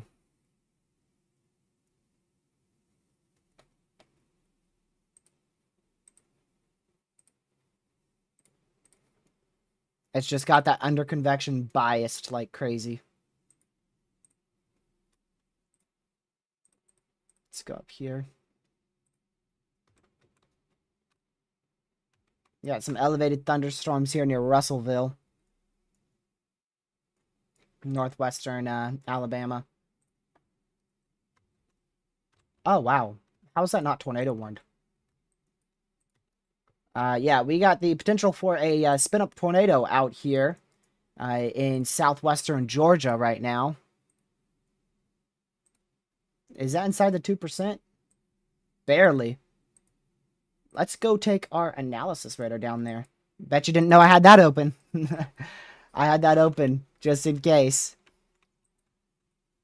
It's a little bit weak on velocities, but just that overall supercell presentation definitely could warrant a tornado warning. So heads up if you're north of Bradfordville in the panhandle of Florida, well northeast of Tallahassee. We've got a supercell attempting to produce a spin-up tornado out here. Quite classic looking supercell, especially for a marginal risk day. Not something you see very often. Looks like they just updated that and added Tor possible, so they are watching that very closely, and if need be, they'll issue a warning. But they did include that Tor possible severe now, which was a good choice. It looks like that velocity is a little too weak for them to issue a tornado warning. It's not that strong. If we get inflow to increase a bit, they may issue that tornado warning. We'll check back with that in a bit, but not very overly concerned about it. Yeah, NAM3K just not initiating anything here in the open warm sector until near after midnight. Near even after midnight in southeastern east central Alabama. So that's underdoing convection significantly.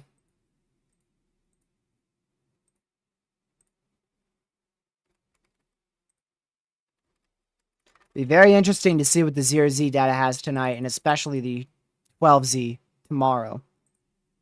Tomorrow morning.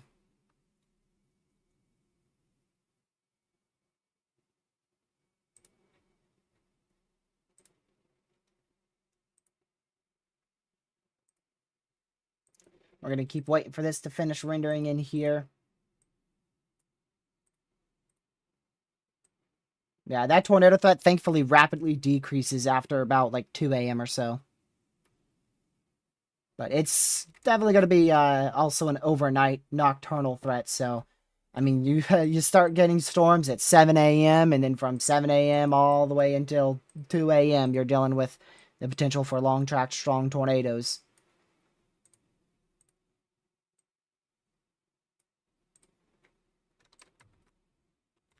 And you keep watching that storm getting well to the northeast of Tallahassee in Florida.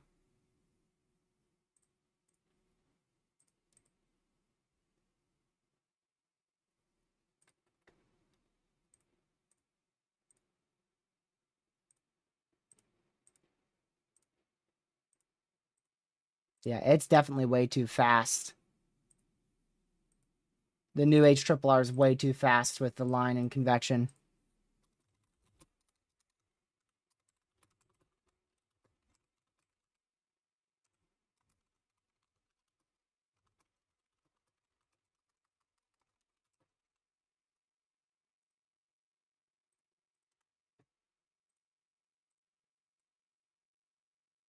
I mean, the 18Z HRRR was like an uptrend in every way. There may have been a downtrend in something somewhere, but it's going to be difficult to find out exactly where.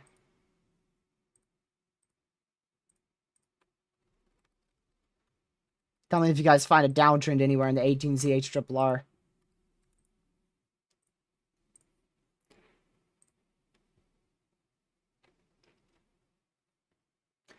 All right. That's it for the NAM3K. That's its last frame. 2 a.m., 2 a.m. Sunday morning. And that's where that model run ends.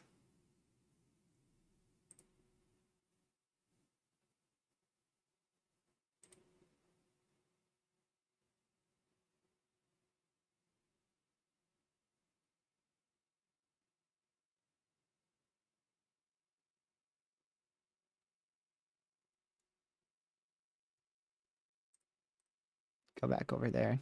There we go. Let's look at the NAM again. See if that has anything from my area. Yeah, I doubt I'll be chasing this. I doubt it. Unless something big changes. You got cloud cover too. I'm probably not going to end up chasing Sunday. I'll probably end up most likely covering. Gracious day.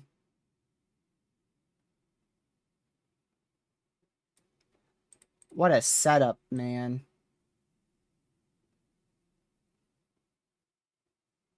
That is insane. Got that big, very rare, what is it, like 975 millibar low tomorrow. And then you've got this huge elongated trough for Saturday. That just allows for a large area of forcing across the entire region. Wow. That is crazy. Like I said, once again, for tomorrow, I would not be too shocked to see a 15 sig tour somewhere in between north of St. Louis and also south of St. Louis.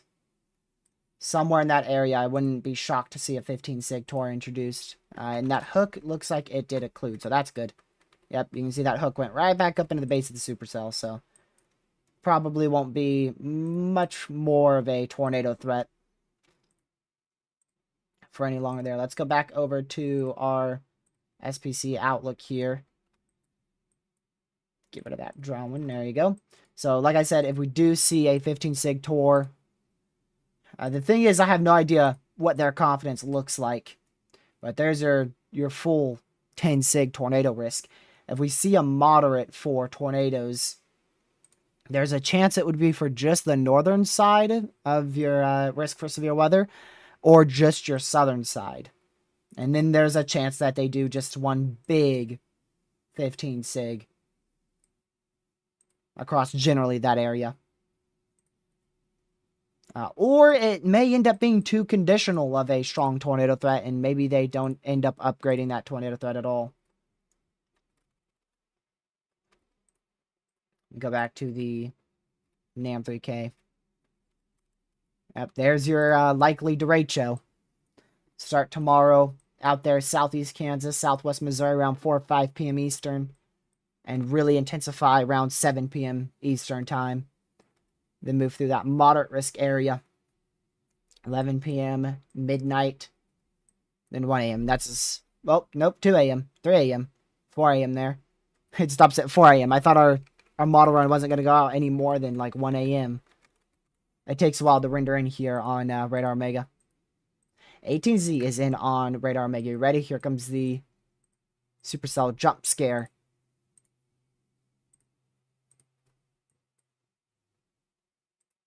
There's your Supercell jump scare. I just a line of semi-discrete supercells in a volatile environment for long-tracked violent tornadoes. Long-tracked intense to violent tornadoes there. This whole area. And that would keep pushing up to the east, just like this. So that's your crazy 18Z HRRR run. Then you have the damaging winds behind that as well. That's for Saturday.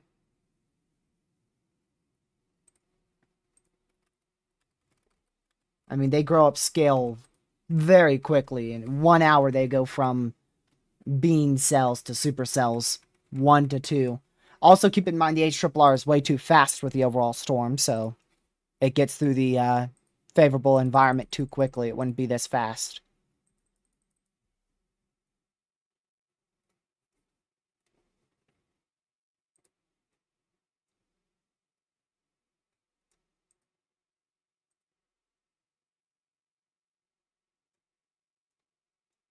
Man.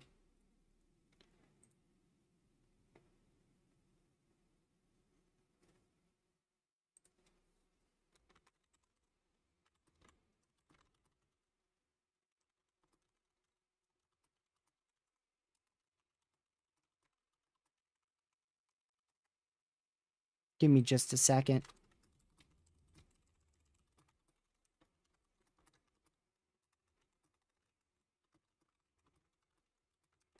Okay. So again, just to brief you guys on this, because we haven't said all the hazards for just a little bit here. So for today, not really going to see much. We've got an isolated spin-up tornado threat out here in south central Georgia, western panhandle of Florida. We also have just a chance for some small hail, damaging winds, a little bit on the northwest side of that marginal risk. Again, there's your small tornado risk, relatively large in terms of size for your isolated wind risk, and then also relatively large hail risk there as well. Now, that's not even close to considered as large as what tomorrow's threat's going to be looking like. You go from this tiny little wind risk here. Watch this. You got this tiny little wind risk here in Alabama, Georgia, Florida. It looks large, right? Looks large till you look at tomorrow. Then it doesn't look so large anymore, comparing today's risk to tomorrow's. So for tomorrow, we have, I can't even count how many people. Gracious day. 25, 25, so 53, 63, almost 70 million people under the gun for severe weather tomorrow. Almost 70 million.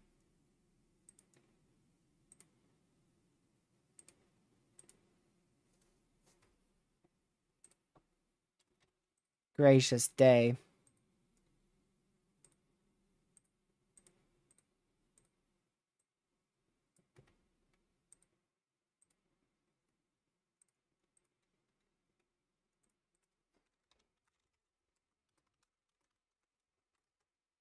Trying to figure out what Ethan's talking about.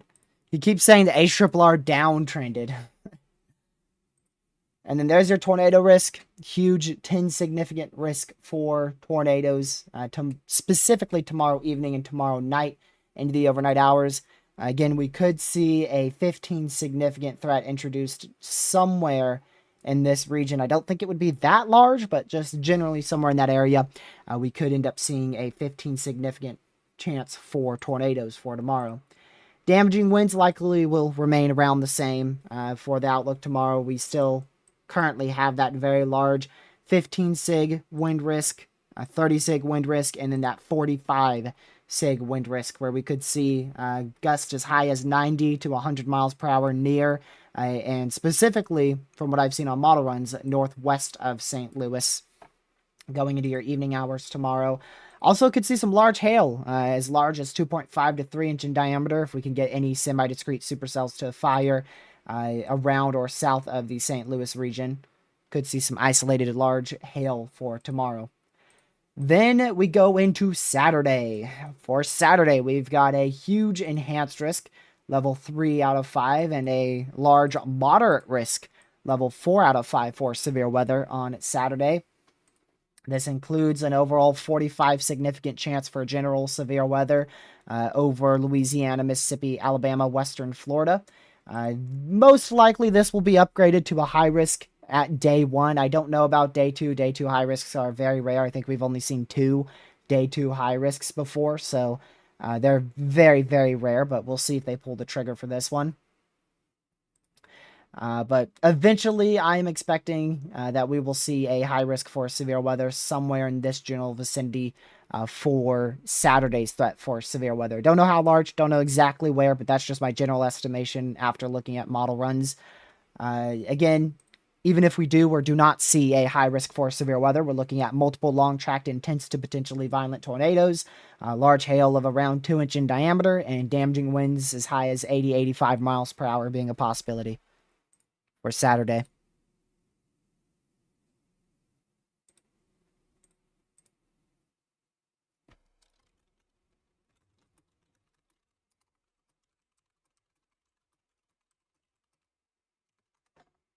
Yikes.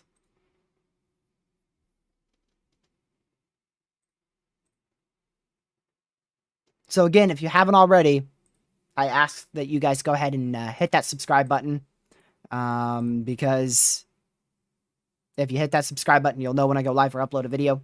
And we'll be live again tonight. We'll be live tomorrow.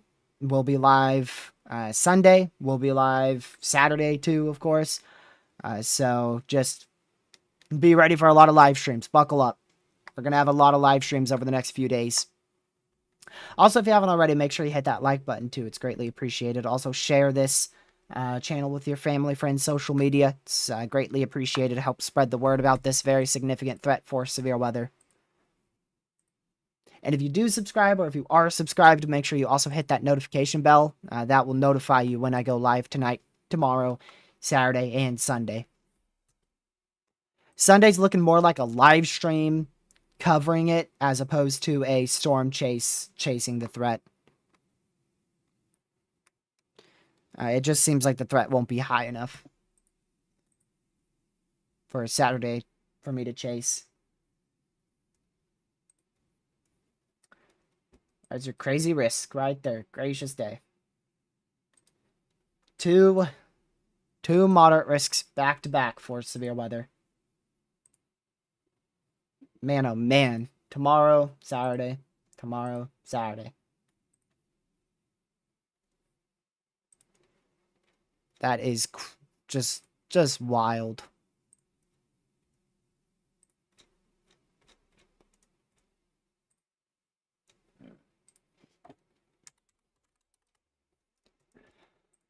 Hopefully we get some downtrends over the next 48 hours. Well, we don't even have that long. We'll be through both threats in 48 hours, right? Yeah, in 48 hours, we'll be actively tracking probably in the middle of this moderate risk. So we don't really have 48 hours for downtrends. That's the problem. There's not a lot of time left for downtrends.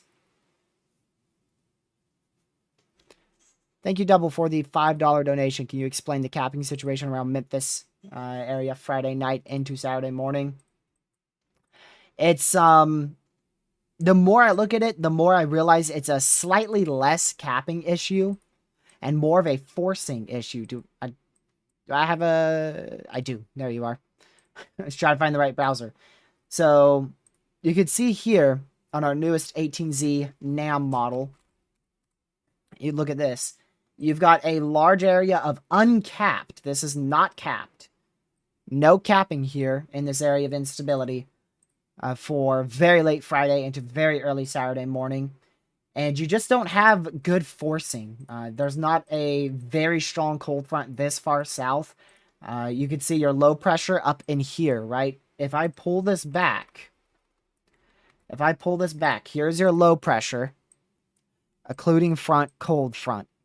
Your cold front's like, it's pretty far. It's pretty far from your low, but it's still relatively close to your low pressure, right?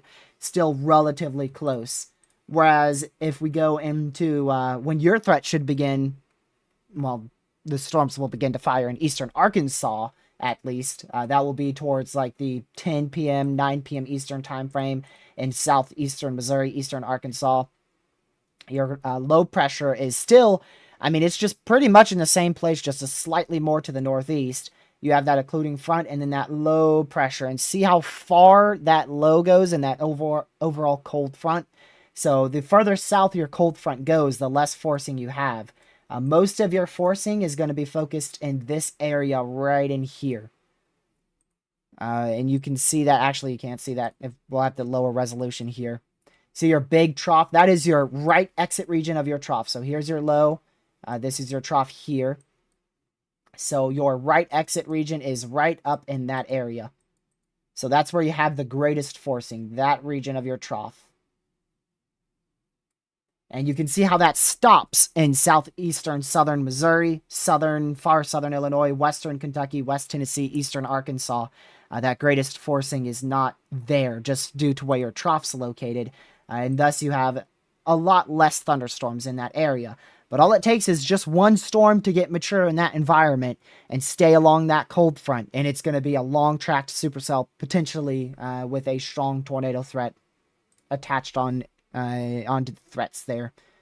If it does fire, the primary threat would be hail and wind. But just considering how much our ingredients have uptrended on all of our model runs over the last 24 hours for Arkansas, Missouri, and Tennessee, I believe we have a strong tornado threat quite present in that area for tomorrow.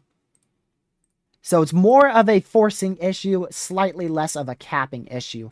The cap will keep from any prefrontals forming, which prefrontals are not a threat tomorrow, at least at the moment. And then the forcing is just going to be so weak, we may not actually see that many storms fire in that region.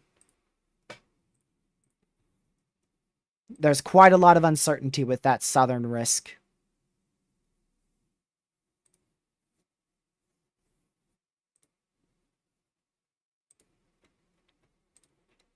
For tomorrow.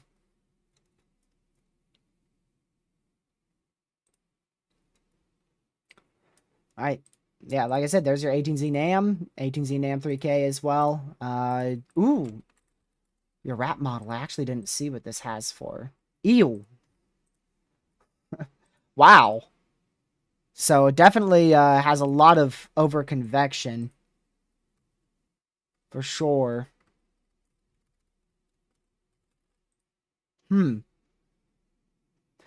Now, here's my question. Is the NAM model too fast, or is the HRRR and the wrap too slow? The GFS is an in-between. Can't really look at the Canadian or the Euro. Yeah, the Euro still has convection everywhere for some reason. Kind of like the wrap. So we'll have to watch that, especially tomorrow in our model run trends. See the difference between your placement of severe weather here in your front. This is 2 p.m. Eastern. The NAM 3K has your front somewhere generally in there. The HRRR is way over here. Significantly more east with that front. And then, like I said, the GFS is closer to where your HRRR has it, but it's a little bit more in the middle. You can see the GFS is kind of like right in the middle. It's right here for your front. And then your RAP model agrees with the HRRR. So that's probably one of the main uncertainty there is just the timing. The timing looks to be a pretty good uncertainty.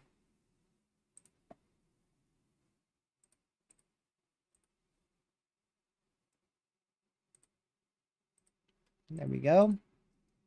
See if I got anything new to show you guys here. I don't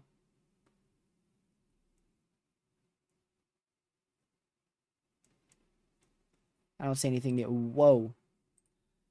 Yeah, give me just a moment.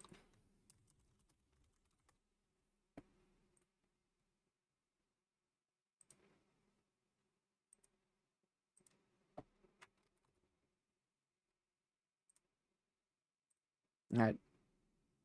I'm gonna speed up this video.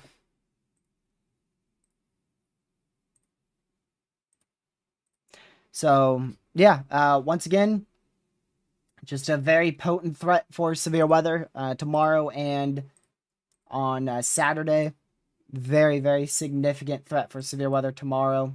And then, of course, on Saturday as well.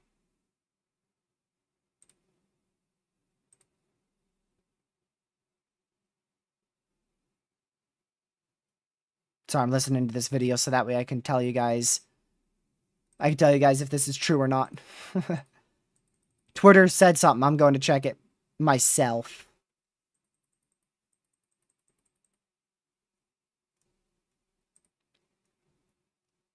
Let me check the SPC again. I didn't read that whole SPC discussion there for day 3. I skipped the bottom part of it. Yeah, there's really nothing very concerning on like the 4th paragraph there. They do mention the chance for a few tornadoes and damaging winds in the Ohio Valley and lower Great Lakes. But they no longer mention a potential enhanced risk going up into Ohio anymore.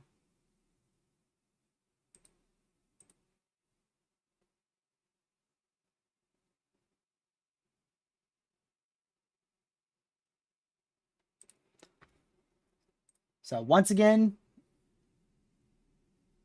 this is your probabilities for tomorrow. Moderate risk level 4 out of 5. You got a 4 out of 5 in that moderate, the red, 3 out of 5 in the enhanced, 2 out of 5 in the slight, 1 out of 5 in the marginal green risk. We have a enhanced risk, technically, for tornadoes. We don't have a moderate just yet. I do think we could see a moderate introduced somewhere, maybe a little south in that too. Generally, somewhere in here, wouldn't be surprised if we see a moderate risk for tornadoes. Damaging winds is the reason for the day 2 moderate risk there. 45 significant chance for damaging winds as high as 100 miles per hour. And then some large hail also possible. 2.5 to 3 inch in diameter is a possibility.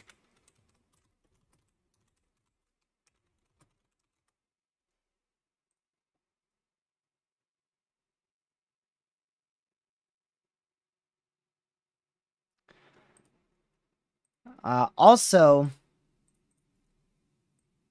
I want to quickly go check this. Give me a second.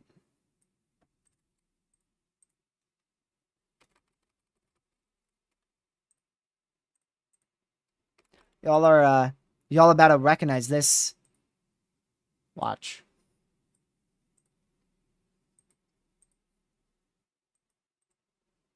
Pull that back up.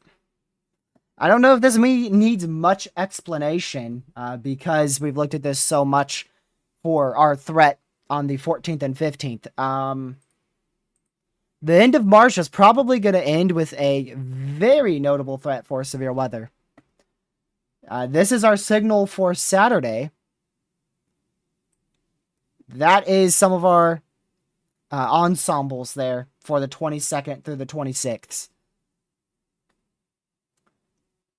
So we're going to be looking at another threat for probably significant severe weather at the end of the month. How significant? Nobody knows. It's way too far out. It's hard to predict very accurately 2 days out. So it's pretty much impossible to accurately predict a forecast for a given location 2 weeks out. And that's also on our ensembles too. I've been watching this for a while. I've already been keeping an eye on it for like the last, not that long, honestly, 2 days, ever since it started to appear up on our ensemble signals. But I'm very skeptical of it. It doesn't look as good of a signal, in my opinion, as what our signal looked like for the 14th and 15th, but we'll see. Oh, there it was, there it was. I heard it. Hold on. Hold on, let me turn off ×2 speed here.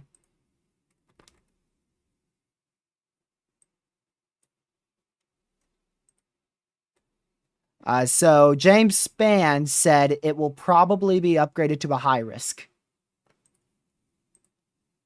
That's what James Spann said.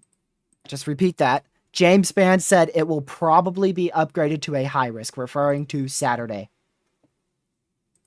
So there you go. Oh, wow, we got a significant severe right now, huh? We got some severe weather popping off a day early. Yep, we've got a significant severe for 1.75-inch hail. Right there. Big old hail core. White DBZ, probably 65 plus there. 75 DBZ. That actually might be even larger hail than what they have is 1.75. Could be even larger than that. I'll just take that off so you can see it. So if you are in Russellville or just west of Russellville in northwest Alabama, a big hailstorm there. Again, significant severe just issued there, northwestern Alabama for 1.75-inch hail, a DBZ of about 75. So big hail ongoing. Starting a day early with our SIG severe threat. Hi again, Lucky. You joined at the perfect time because I just finished James Spann's, well, I didn't finish it, I went halfway through. Because Twitter said, James Spann said it will probably be upgraded to a high risk for Saturday. I went and watched the video, and yeah, he said it. James Spann said it could possibly be upgraded to a high risk. No, it was, what was his exact words? It probably will be upgraded to a high risk. There you go. Yeah. He mentioned that. It was on the latter half of his video, like a little after halfway, he mentioned that. If you guys want to go watch his briefing.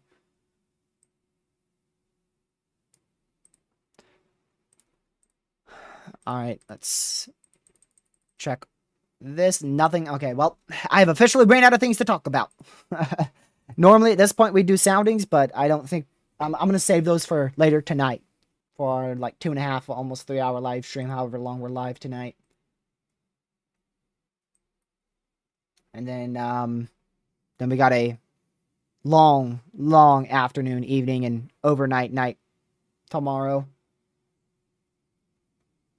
I hope I don't have to stay up all night. I hope that threat trends more in the day, because everybody hates nocturnal threats. Yeah. Overnight night threat.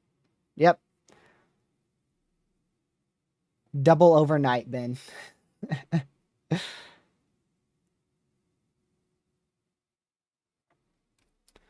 So, yeah, we're getting close to the end of the stream, y'all. If you haven't already, make sure you hit the like button, subscribe with the notification bell set to all. I'll do this again because it's supposed to be something I do at the end of every stream, but I forget frequently. There is our subscriber count. We hit 8,000 yesterday, thanks to you guys, and we are already at 8,038. We're already 38 above 8,000 now. We've gained about 30 subscribers today. Already, a little less than 30 subscribers. We're not done just yet, though. Still a couple more minutes.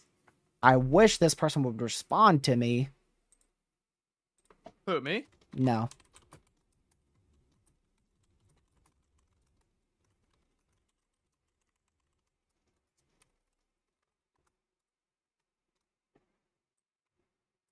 Give me a moment, y'all.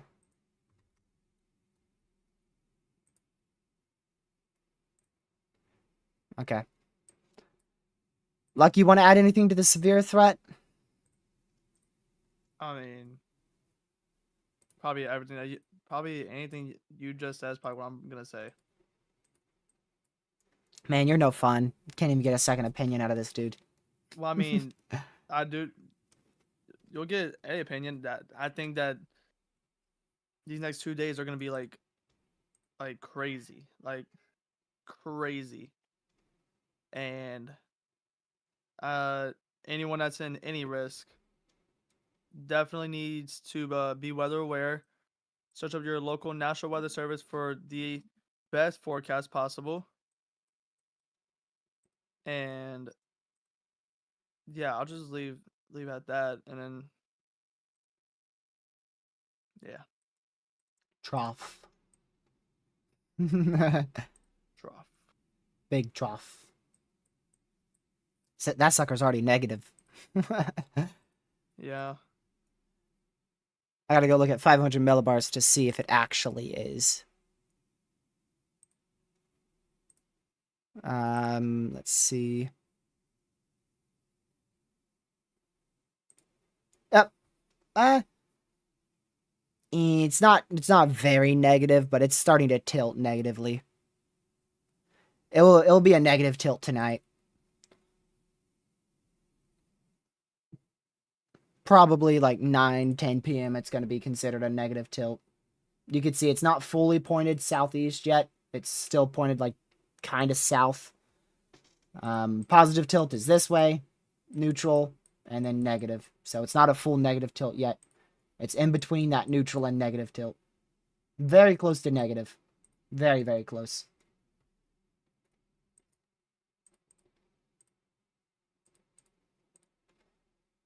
Alrighty.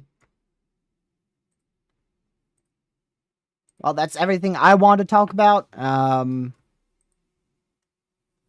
could go a little longer. I just found out I can stream till 5:30, so I can stream a bit longer. I was gonna end here in like 5-ish minutes or so.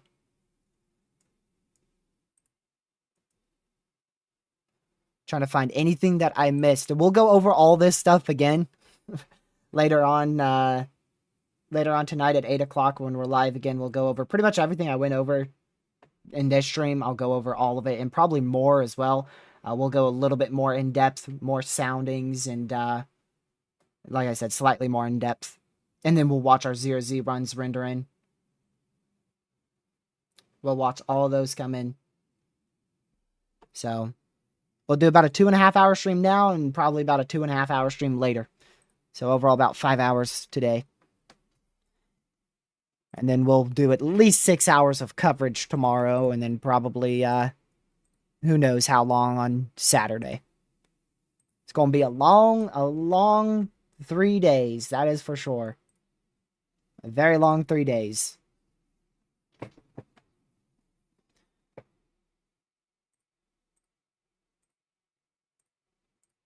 see. So again, if you did miss it, we got our 18Z NAM 3K in. What is this? Oh, that's your updraft helicity tracks. I didn't even know Radar Omega had that. So that's your updraft helicity tracks primarily for, if we just pull that back, that's for tomorrow. It's for tomorrow. You can see how the southern end is really missing out on those thunderstorms. Really missing out on the thunderstorms on the southern end. That's probably wrong. It's hard to say how wrong it is. I mean, the HRRR is somewhat in agreement there as well.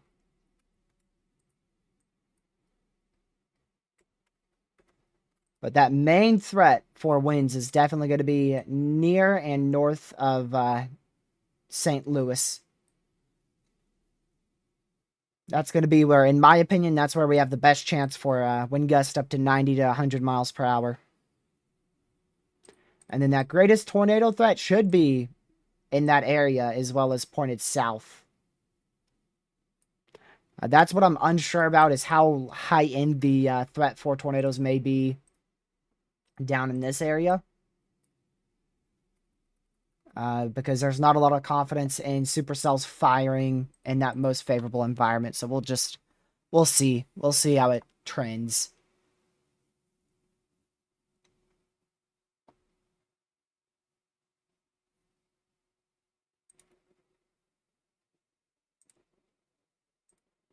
Wake up, Lucky. I'm up. So anything you want to add to Saturday either? What's your thoughts on Saturday? Saturday's gonna be something. Yes, Saturday's Lucky. gonna be Everybody in the chat knows that. Yeah, I know, but like this is gonna be like It's gonna be something. Yeah, you dumb dumb. Oh, historic. you think it will be? I think it will be historic. That's my personal opinion, y'all. Think it's gonna go high risk day two? Yeah. Which one? Morning or afternoon That update? afternoon. I think they're gonna wait to because a high risk it takes a lot of a lot to pull, and they gotta be like for sure or like how do I word it? Definitely like for sure I think you're that looking for the easy word called confident. They got to be confident yeah enough.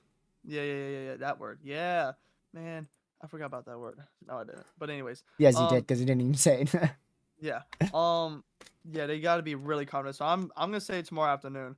I wouldn't be surprised if they do it tomorrow morning, but I do think they're gonna do it tomorrow afternoon.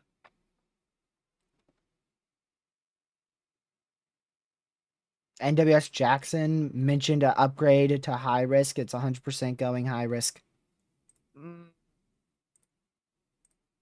Was that on their maybe. AFD? Jackson, Mississippi. Let's see. I have to see proof first. Any, mini, mighty forecast discussion. Blah, blah, blah, blah, blah, blah. Just go through all this really quick.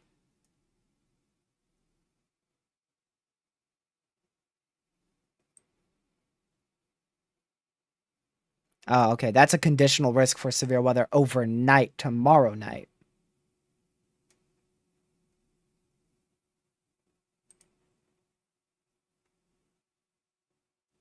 What paragraph did you see that?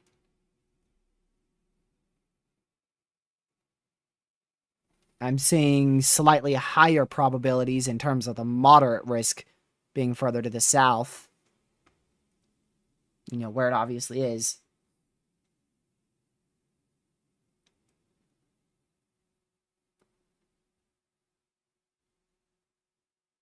Oops, typo. They spelled weather with two W's. Well, weather. What? Yep.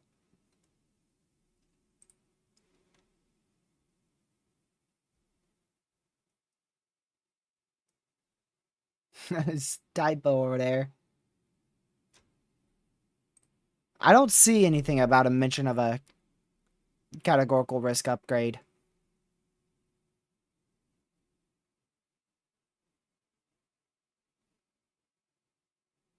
A moderate risk for severe weather continues to be advertised throughout our whole Outlook area.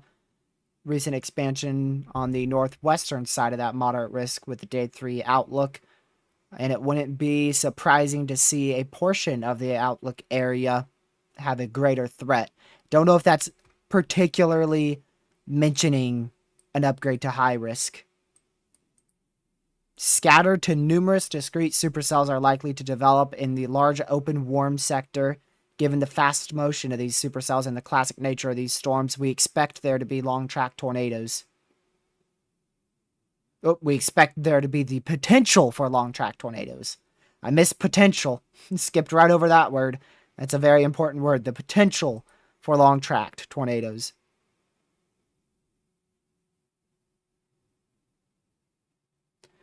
Let's see. We will also add that the gradient winds outside of these thunderstorms will also be very strong.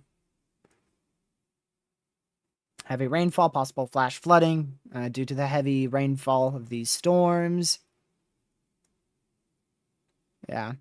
So they do mention a greater chance for severe weather, but I'm not sure if that's in direct correlation to an actual high risk per se. What could keep this from being a high risk? Over convection, / clustered mode, as well as a too fast of a front. For instance, the HRRR is one of those models that actually shows the front being too fast, yet we still end up with multiple long-tracked, strong to intense and violent tornadoes. Definitely multiple strong tornadoes, definitely multiple long-tracked. Unsure about how violent they would end up being because it's a little bit more messy.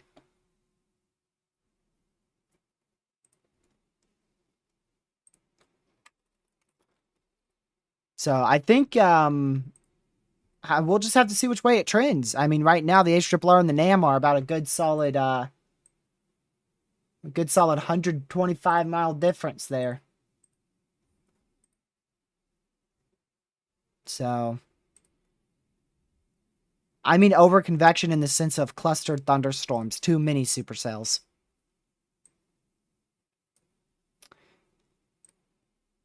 Let's go see the AFD in Birmingham.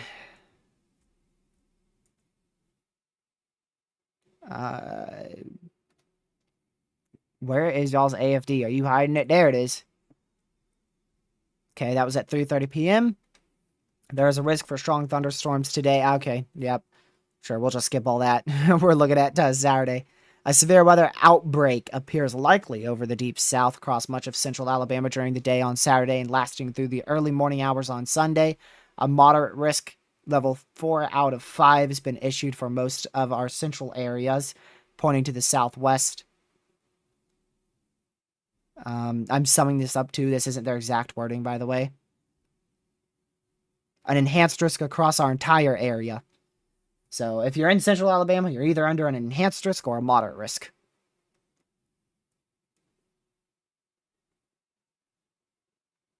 Skip all this.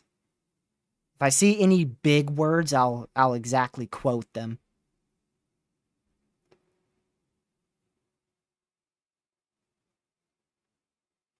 This environment will be extremely favorable for explosive growth.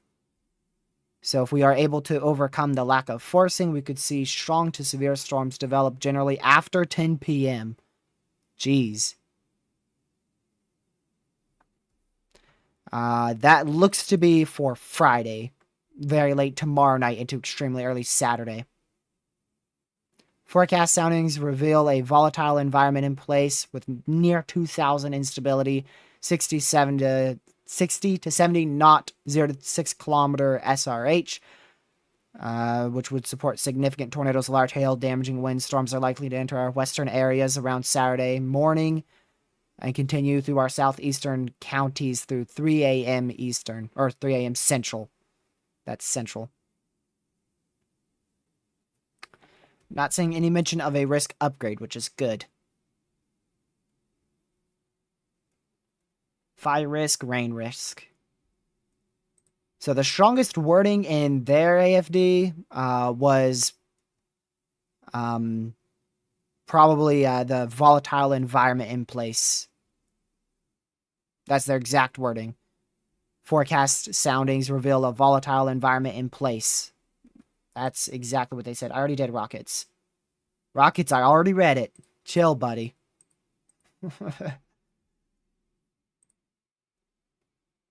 You doggone missed it.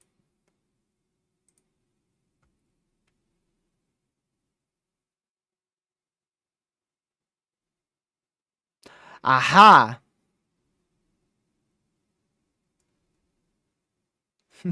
Thank you for telling me to go back to it. Listen to this. You ready? I just caught this.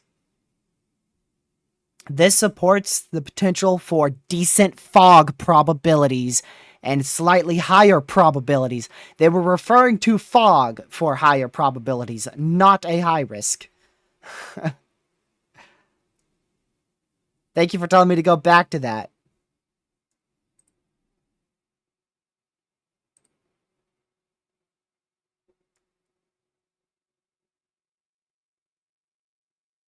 And they definitely had some spelling errors in here, too.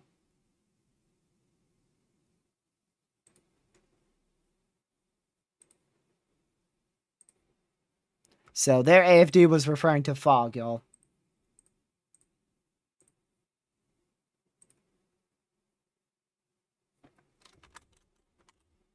So thank you for telling me to go back to read that because I ended up missing it.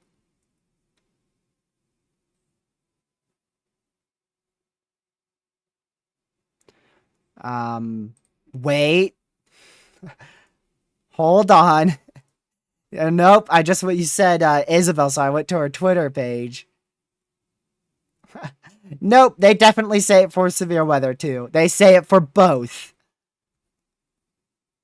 They say it for both. Yep. They do indeed say it for both. Both fog and severe weather. They got me. They got me. I'm not gonna lie. I thought I misread it 2 times, and geez, I did. So the first time I read it, I was correct, and then the second time around, I found a new paragraph that was mentioning fog, so I thought that's what they were talking about, and then I just realized they have 2 paragraphs saying higher probabilities, both for fog and a potential for a high risk. Apologies for confusion there. There's just a lot of, their AFDs aren't exactly short, okay? I mean, this is, I wish I could tell you. Actually, I could tell you how many words they are. Just the actual paragraph part of their AFD. I'm going to tell you how many characters it is. Just so you know why I'm confusing it up, and not that I'm this terrible of a reader. There is over 5,000 characters in their AFD. So that is why I was confusing it.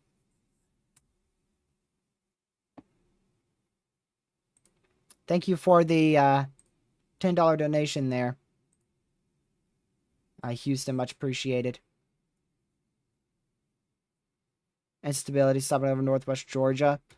Let me see. I didn't plan on doing zip codes either, but I'll just look really quick. You're in the enhanced risk for severe weather, so you're definitely looking at the threat for damaging winds of 70 to as high as 80 miles per hour. And a couple spin-up tornadoes, possibly even a strong tornado will be possible as well. The main long-track tornado threat should be relatively off to your southwest. However, there is a chance if our system's a little bit faster that you are pushed into that greatest threat for strong tornadoes. The timing is very uncertain, but it should be in the evening to overnight hours, probably at or after 7 p.m. Central. And you specifically asked about instability, which is slightly difficult to give you an exact number, but it looks like instability will range between 500 to 1,000 Cape.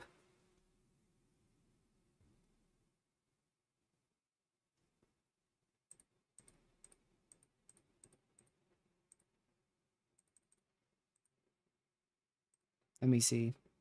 Lucky, wake up. Stop singing. What? Stop singing. Look in DMs. What do you mean, bro? And never mind. Keep singing. You're good. No! You're good. See, y'all, this is what I go through. I was gonna tell him Lucky. something, but then I don't want to fully. I I don't want to say it and then it not happen. So I'm not gonna do it. I don't care. I don't care. Well, no. Go back to your little singing.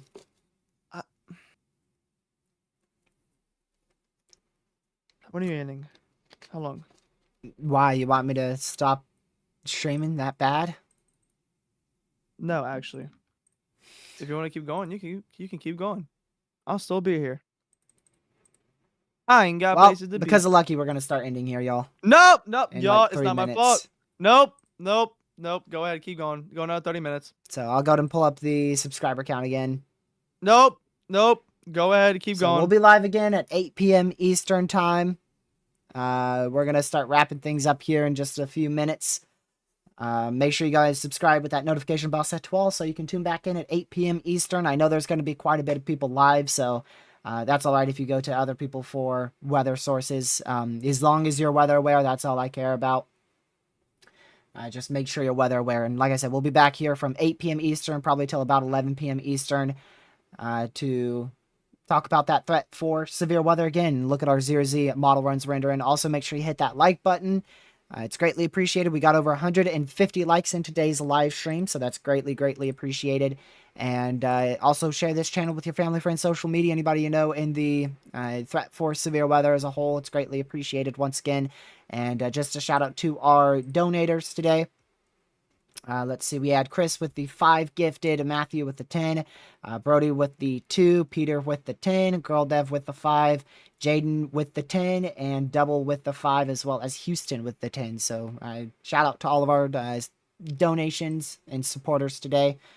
Greatly appreciated. And remember, just simply being here, liking the stream, sharing the stream, subscribing, it all helps significantly. It really helps push us out to the YouTube algorithm.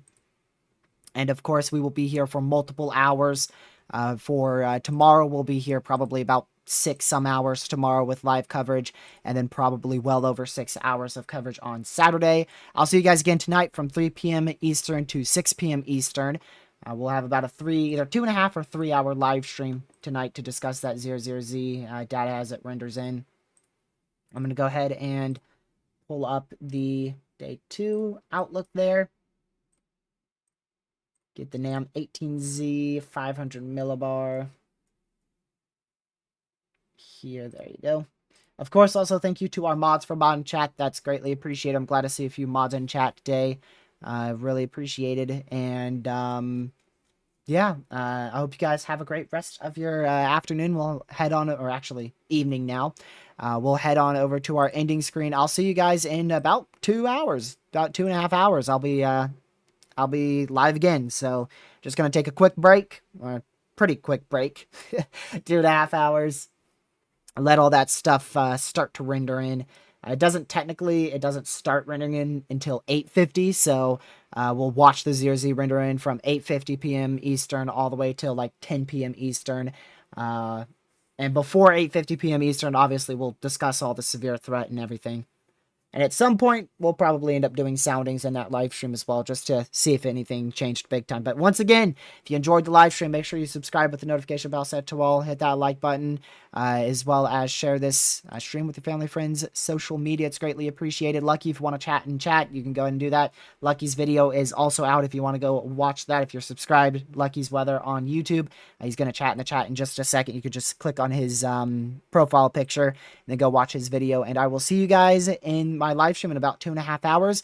I'll see you guys in the next one. Stay safe. Watch severe weather. Thank you, mods, for mod chat. Thank you for just all the support today.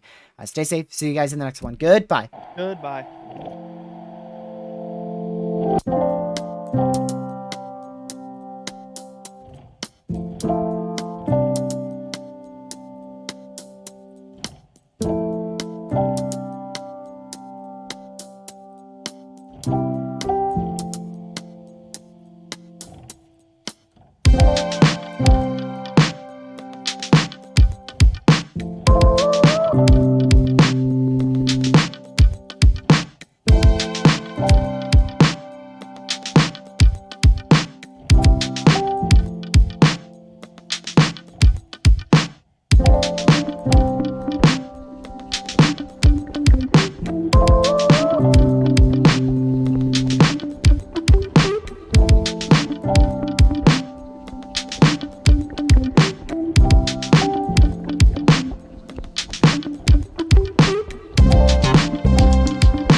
See you later, brother.